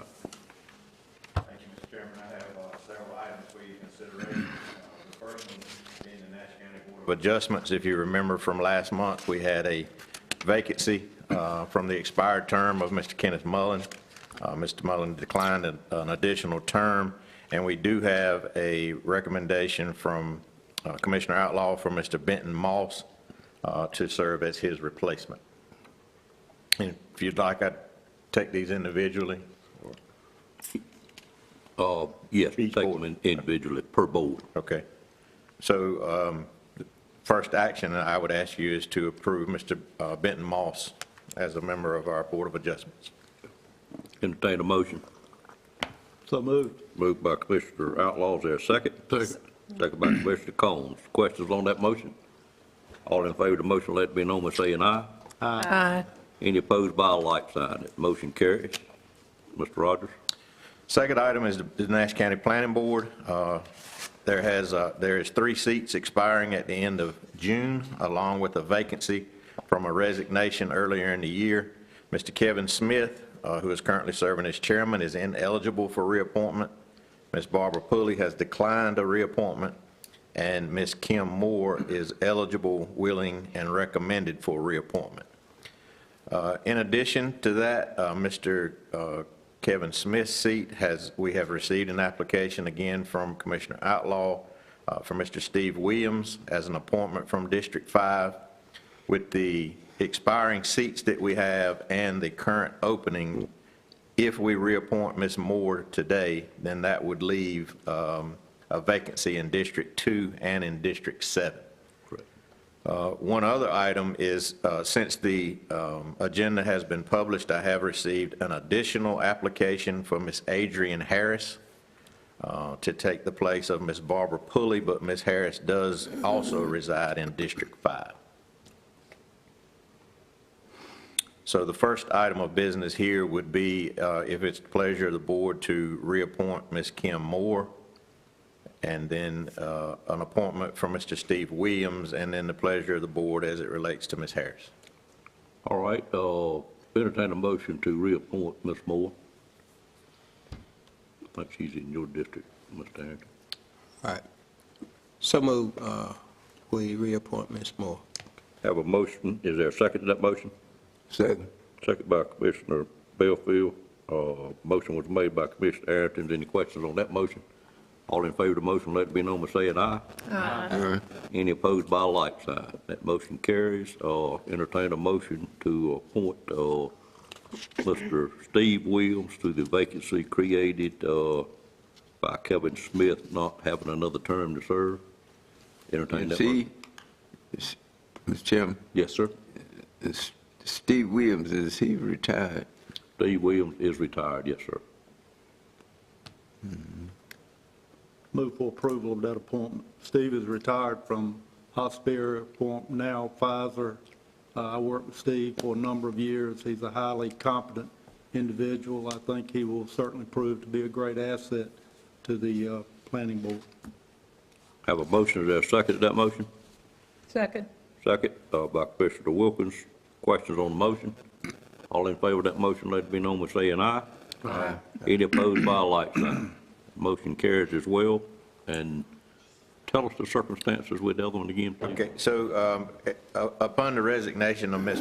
or the declinement of Ms. Pulley, who currently represents District 3, she made a recommendation of Ms. Adrian Harris, which is a resident of District 5. Okay. So if Ms. Adrian Harris was appointed to the board, that would still leave vacancies in District 2 and District 7, but there would only be one vacancy left, one seat left.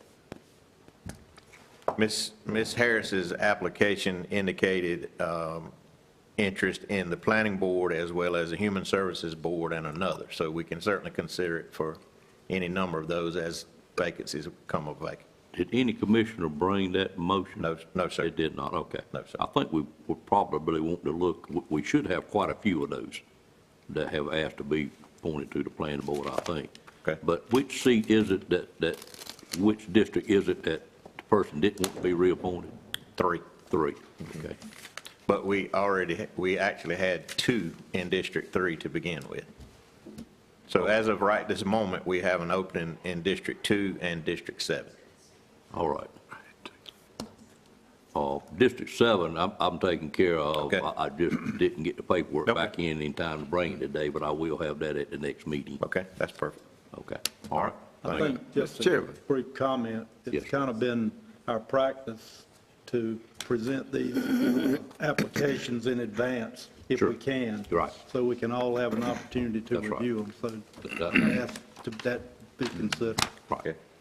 You have a question, Mr. Belfield? Yeah, I was going to ask Ms. Rogers, is there still a representative on the planning board from District 2?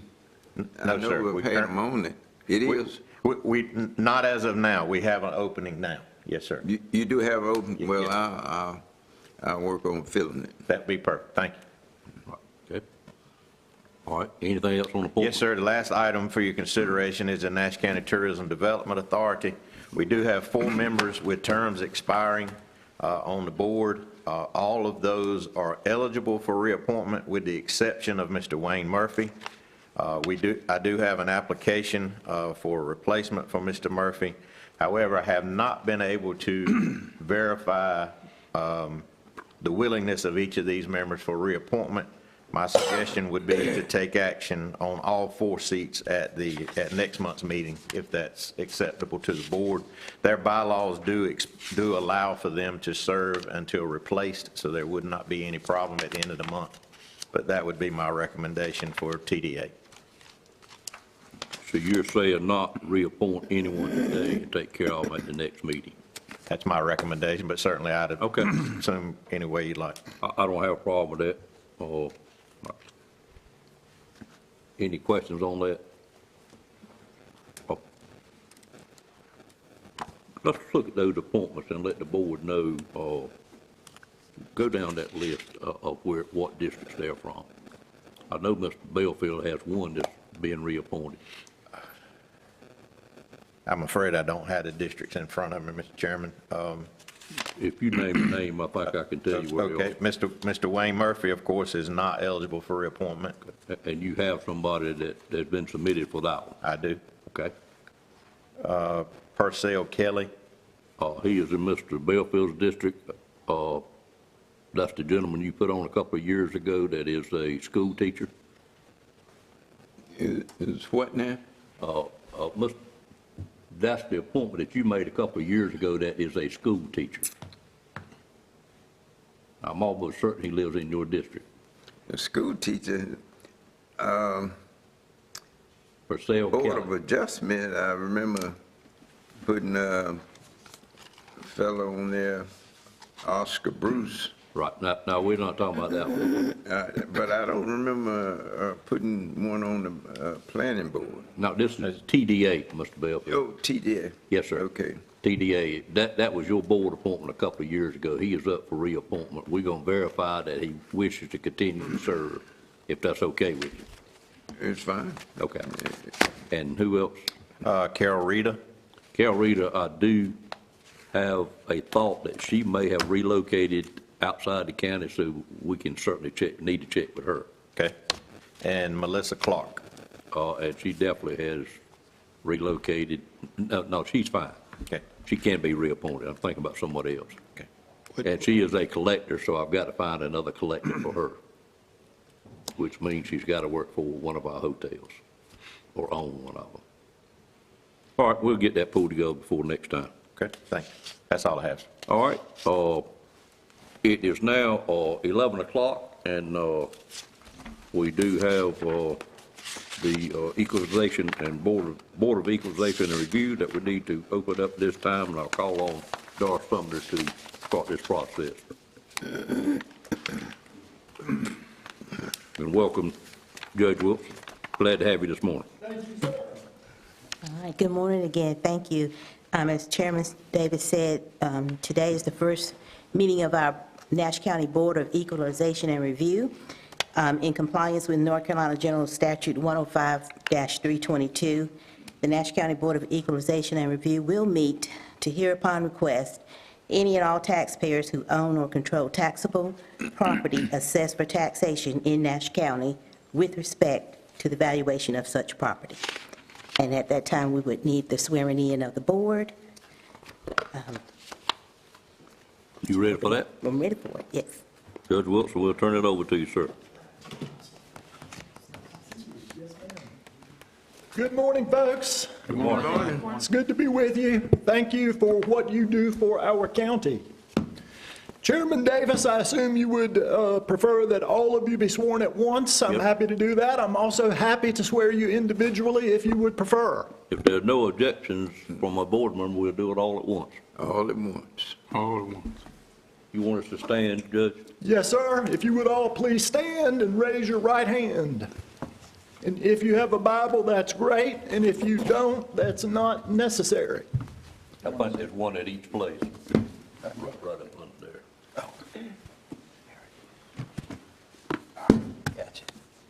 Okay.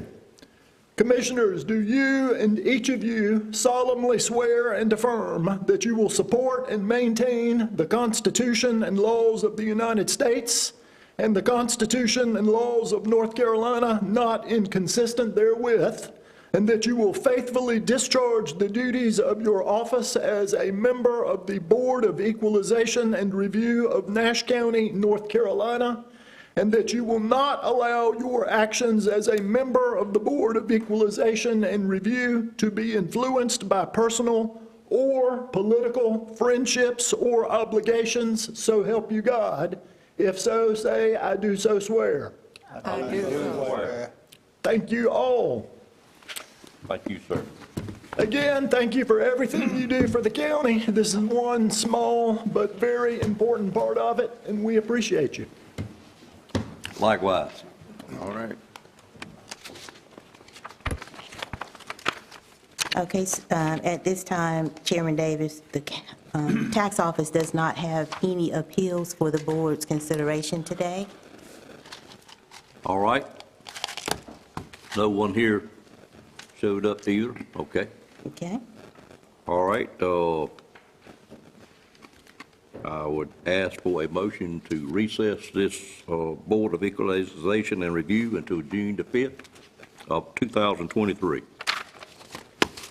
I offer motion to recess the Board of Equalization until June the 5th, 2023. Have a motion. Is there a second to that motion? Second. Second by Commissioner Combs. Questions on that motion? All in favor of the motion, let it be known by saying aye. Aye. Any opposed by a like sign? That motion carries.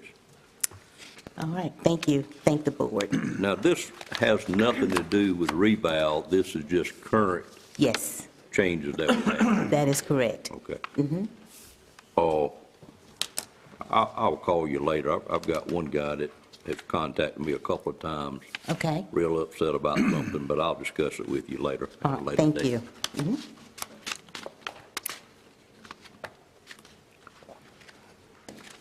Okay, we'll move on back where we were, and I believe we are at commissioner comments, item number 24, and I'll call on any commissioner that has anything they wish to bring before the board at this time.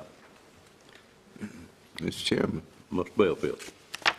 I was deeply disturbed to hear this morning about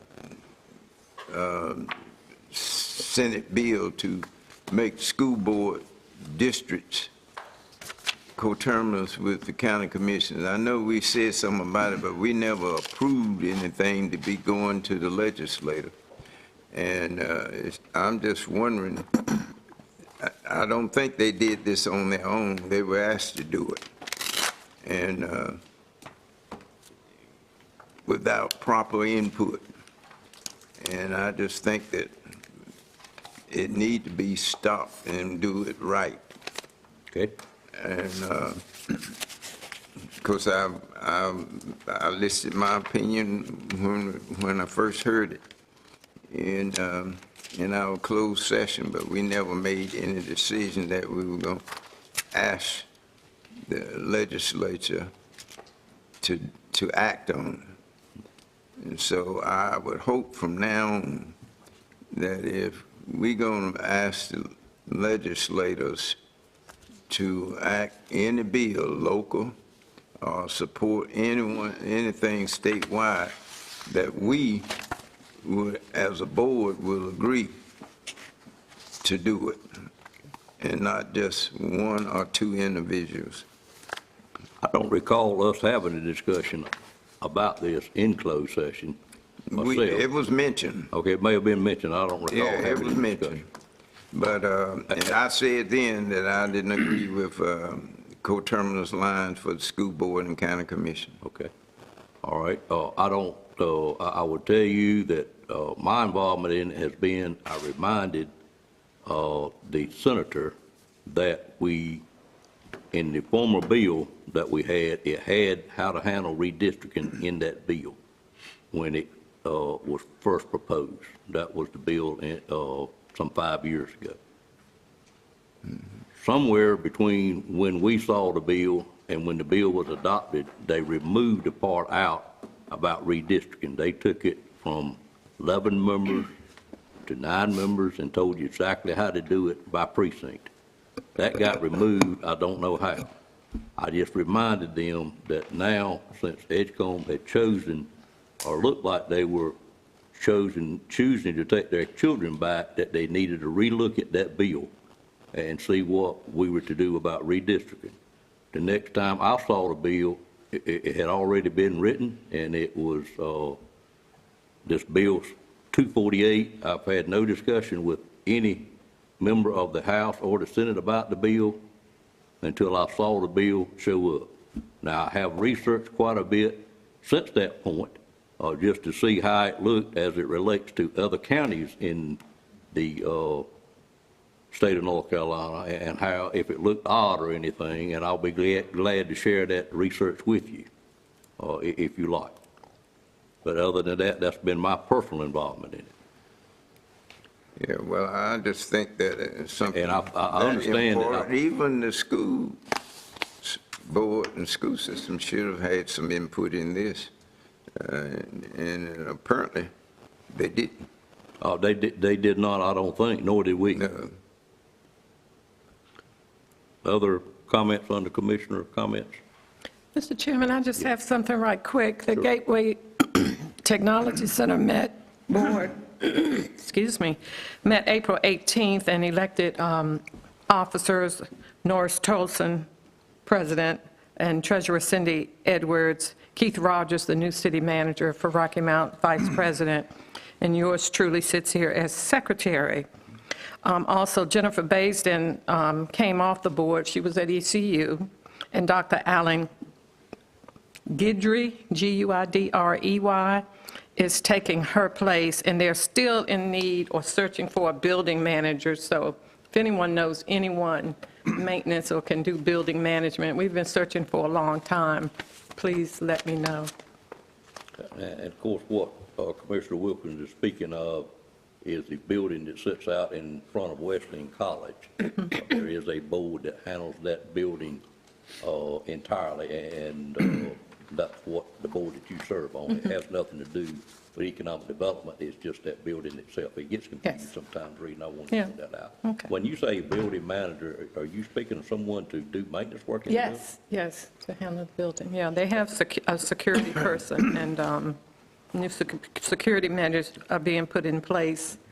And, but yeah, they need a building manager, I guess, to oversee this Well, at cleaning. one time, due to the extensive use of the building by Wesleyan, their building management department did stuff in there. Has that ceased?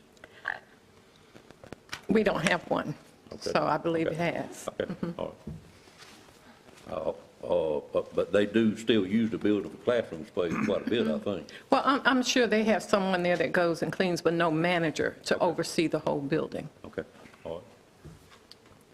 Other commissioners report? Commissioner Leggett? This morning, my comments are directed towards our local Department of Transportation. I wanted to call to their attention the large number of roadside ditches along our county roads that need to be cleaned out. As we have new construction in the county, a lot of times there's, new driveways put in.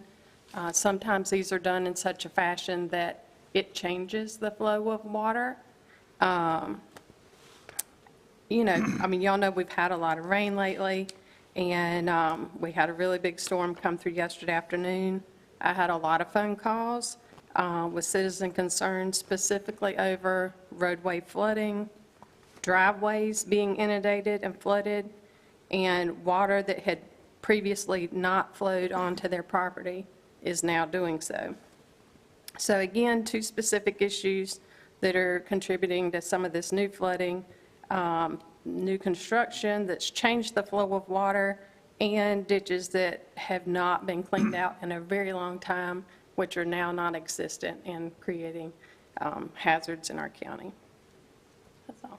Thank you. Thank you. Other comments? I'd like to echo part of what Ms. Leggett said, that with the recent amount of rain that we received, we have a lot of flooding across different roads in the county, especially on the northern end. And as I remember a long time ago, to the transportation department, or somebody used to come by periodically and clean out the drain pipes along most of the highways to make sure that everything flows. That stopped somewhere along the line. I don't know why, and that's one of the reasons why we have these clogs and flooding.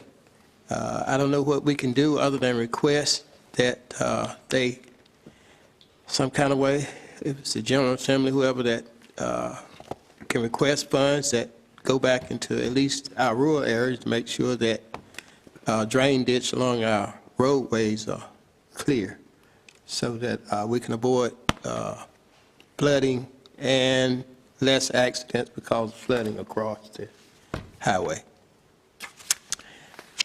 And my other comment is about the proposed Senate bill about redistricting for the Nash County Board of Education. And it's like Mr. Belfield, my ears have heard that, yes, Mr. Chairman, that you kind of supported those amendments of a 7-member school board that mirrors the district lines of the county commissioner.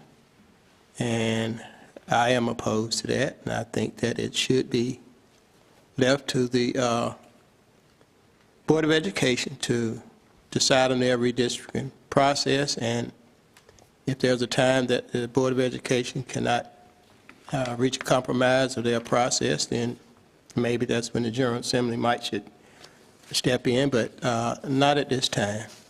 And I don't support that action. I think that it was premature for our state Senator Lisa Barnes to introduce that bill, and I hope that she will withdraw it and give the local Board of Education an opportunity to follow a process that would be fair to the citizens that the school board members represent. Thank you. Commissioner Harrington, other comments? I got several items I want to mention. Yes, sir. First, in relation to water and drainage, it's been my experience as a member of the Rural Transportation Advisory Committee that anytime I reach out to the DOT with a request to go look at a specific issue and try to address it, that they've been very responsive to that. I won't name the individuals that I deal with individually, but you can do that. I can give you that name. I think one good example would be up in your area, Commissioner Harrington, where some years back, couple of years back, year or so back, a good deal of money was spent up there to clear up an issue in that area. So I found the DOT to be very responsive.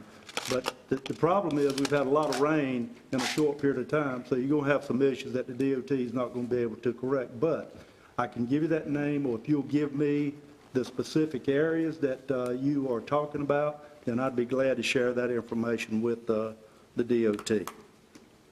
Second thing I want to mention was our inside and outside presentations for May. Ms. Manager, I think we've got Wesleyan set up for the outside presentation. I'm sorry, the hospital board. Dr. Isley's coming in. and I think for inside, we've got Cole Strickland with Soil and Water. Now, we've got another mid-month schedule for June the 19th. I don't know if we want to dedicate that to budget, or we want to go ahead and plan for some inside-outside presentations. What's the pleasure of the board? Will we need that time? I'd like to hear from the manager what she thinks. Well, I would hope that it would be a smooth process for adopting the budget, but I'm not sure that we do generally have have the outside and inside presentations at that meeting. So if we can just leave it to the budget, that'll be fine. Okay, we've got it on our agenda for 1:30 on June the 19th, so if we can dedicate that to budget, I think that might be the best situation, because I don't know about others, but I'm going out of town soon after that. Okay. So I'll be gone for a good part of the month after the 19th. Okay. So the 19th would be for budget. Okay. Sounds good. Third thing I want to mention was, I want to give a shout out to North Nash Community College, 2023 Skills USA Excellence Award winner. Nash Community College has been named one of the nation's model of excellence for 2023, the highest and most competitive recognition for excellence in competitions and curriculum from Skills USA. They are one of only 24 schools across the country, and the only one in North Carolina to receive this recognition. They will compete against other schools in the workplace skills category for the coveted #1 school in the nation. This competition takes place at the National Leadership and Skills Conference this June in Atlanta. So congratulations to Nash Community College and the good work that they're doing out there. Also, I want to give a shout out to Coach John Brackett, North Carolina Wesleyan University. I'm sure many of you, if not all of you, know Coach Brackett. Sharon and I, my wife, we had recently attended 2 softball games at the school. The Bishops won both games. With the second win, Coach Brackett had his 600th career softball win at Wesleyan. Coach Brackett is a member of the 2014 North Carolina Wesleyan Hall of Fame. He's the all-time winningest coach at school, compiling an overall record of nearly 800 wins in both women's softball and basketball. This has led him to being named as the USO Coach of the Year multiple times. Congratulations to Coach Brackett, the women's softball and basketball teams, and continued success in the future. I'm very proud of North Carolina Wesleyan and the things that they accomplished, not only in their athletic program, but more importantly, in their educational programs. Thank you, Mr. Chairman. Thank you, Commissioner Outlaw. Mr. Chairman, Yes, sir. I was just going to follow up on what Commissioner Outlaw said about Nash Community College. They have been, and I was out there, I think last week, and was looking at the plaques that they have. In the past 5 years, they've been in the top 3, and also been #1 community college, and especially #1 in the state of North Carolina, and they're recognized highly on the national level. Good, thank you, sir. Others wish to speak? Commissioner Wilson? No one else. I did have one other thing I completely forgot, and this should have been foremost. I do want to congratulate Brent Fisher, the Assistant Emergency, Nash County Emergency Services Director, for being appointed by Governor Cooper to the North Carolina Emergency Response Commission. Well done. Thank you. Amen. Others? Well, I was going to give my housing report for the month, but I'm almost scared to, maybe Miss Leggett won't get on me too bad. I'm kidding with you there. I do this each month. We did have a very busy month in April, in that we had 52 new home permits issued, which is not the highest month we had, but it has come back up from the last couple of months, and it was by 17 builders, which is a smaller percentage-wise. We did have 2 builders that pulled quite a few permits, and they were in some of the new subdivisions. One of them in mine and Mr. Arrington's district, and then one of them down in the southern part of the county in Mr. Combs' district. We did have right at $1 million of commercial permits pulled as well, so we did have a very busy month down in inspections.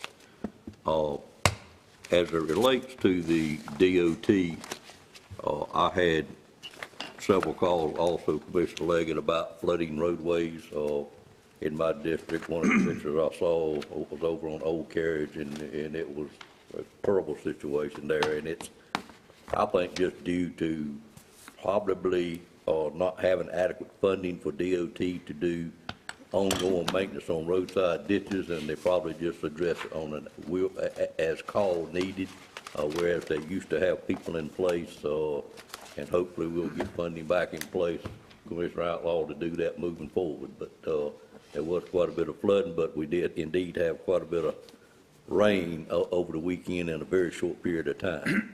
So with that said, and then I had a couple of calls on a road up in your district, Commissioner Ayrton, that I went up and looked at, and I'm not going to be able to pull up the road, but it's the road you use to get through the bypass where the bridge is out. It starts with an A, Abigail or something similar to that, but it has just come all to pieces because it's been used as a haul road to build those interchanges up there.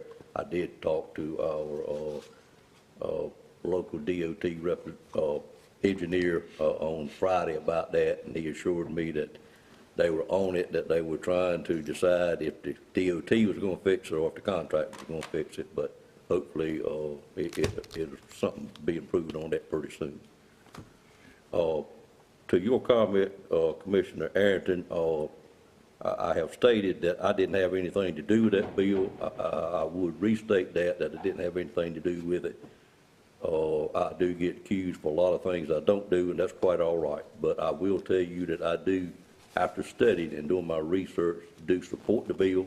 I think it would be the right thing for the county to do, to go to 7 districts. And once I give you the research on what I found throughout the state, I think you would be more in 10 to agree that the 7 members is really what we should have with the number of students that we have. And to me, I always look at economics. If they were to align with the commissioner's district, it would save quite a bit of money because it would be all done at one time. And the other thing about it, it would cut out a lot of confusion because, as we know, many people don't know who their school board members are, and many people don't know who their commissioners are. But if they were aligned, and they certainly don't have to be aligned, I do think 7 is the correct number, but we'll leave that up to the General Assembly. But if they were aligned, I think it would make it simpler for people to understand where who and their school board member is, as well as their commissioners. But that's a discussion we can have. It's not something that we're going to take action on because it is in the General Assembly. We can tell them how we feel about it, certainly, but it was started by them, and whatever they choose to do with it, you know, we'll just wait and see how they do it. It may not ever come back up, I'm not sure, but certainly we've got to do some redistricting of some kind before 2024 because the districts, we won't have representation. We will have members that do not have the people or the section that they represent representing them anymore if it follows the path it's on currently. And it may well not do that either. Nobody knows. We're kind of in a gray area. But with that said, I will turn it over to the manager for her report. Thank you. Good morning. Good morning. For the co-responder program for April, there were 16 DSS referrals and 5 Sheriff's Office referrals. I don't have any data for the Rocky Mount Police Department, but do know that that program is now working with the Police Department in Rocky Mount as well. And tonight, Congressman Don Davis will host a Farm Bill listening session at the Agriculture Center in Nashville at 7 p.m. to hear directly from the agriculture community about their priorities as the 2023 Farm Bill negotiations continue. A reminder that we will host our annual joint school board and community college meeting on Monday, May the 8th at 6 p.m. at the Agriculture Center. Dinner will be served at 5:30 and the meeting will start at 6. On May 11th, the Soil and Water Conservation District's annual Catfish Luncheon will be at noon at the Agriculture Center. And to Commissioner Wilkins' comments, congratulating our Brent Fisher, I did want to recognize him in his appointment by the governor, and also the community college and their Skills USA partnership. And a reminder that we will have a second meeting in May, on May the 22nd, and as Commissioner Outlaw said, we will have Dr. Isley from UNC Nash Hospitals to provide the board with an update, as well as Cole Strickland with our Soil and Water Conservation District. And at that meeting, I will also be presenting to the board a recommended budget. You all will probably be hearing from me individually on some items that you've shared with me that are important with you between now and that meeting. And also a reminder about a holiday. On Monday, May the 29th, county offices will be closed in recognition of Memorial Day. And if we could, we need to have the board decide who will be their voting delegate at the NACO conference. And Chairman Davis, I believe you're the only one in attendance this year. Is that correct? I'm not sure. I do Is that intend. correct? I do Chairman intend Davis, to you are attend. the only one in attendance this Okay. year. All right. If the board sees fit, I'll be glad to serve as the voting member. Well, if we're going to have a commissioner there, then that commissioner ought to be our voting delegate. Do we take any action on that? How do we normally do that? You generally do a nomination and a second and vote on it. All right, I'd entertain a motion to appoint a commissioner to be the voting delegate at the NACO meeting that's been held in Austin, Texas this year. Make a motion, we appoint Chairman Davis. Have a motion on the floor, is there a second? I'll second. Had several seconds, and I appreciate that. All in favor of the motion, let it be known by saying aye. Aye. Any opposed by a like sign? The motion does carry. Okay, thank you. Thank you. And then the last item that I have is a statement from our Human Services Board.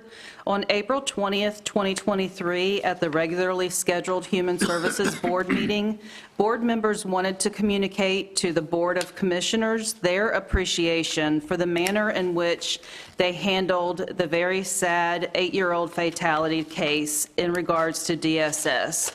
After considerable discussion involving their gratitude to the Board of Commissioners, a motion was made and seconded, and with unanimous approval for this statement of appreciation. I am thereby submitting this statement of appreciation to the county manager to be relayed to our commissioners.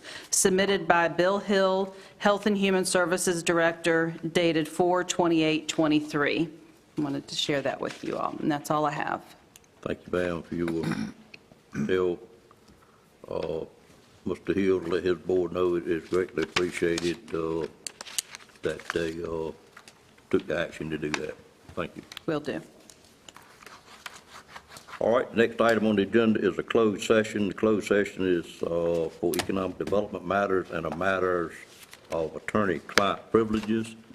And after that, we will come back out in this commissioner room to adjourn. Actually, we will be recessing until our May 8th meeting that the manager just mentioned, next Monday, our joint school board and community college board as well.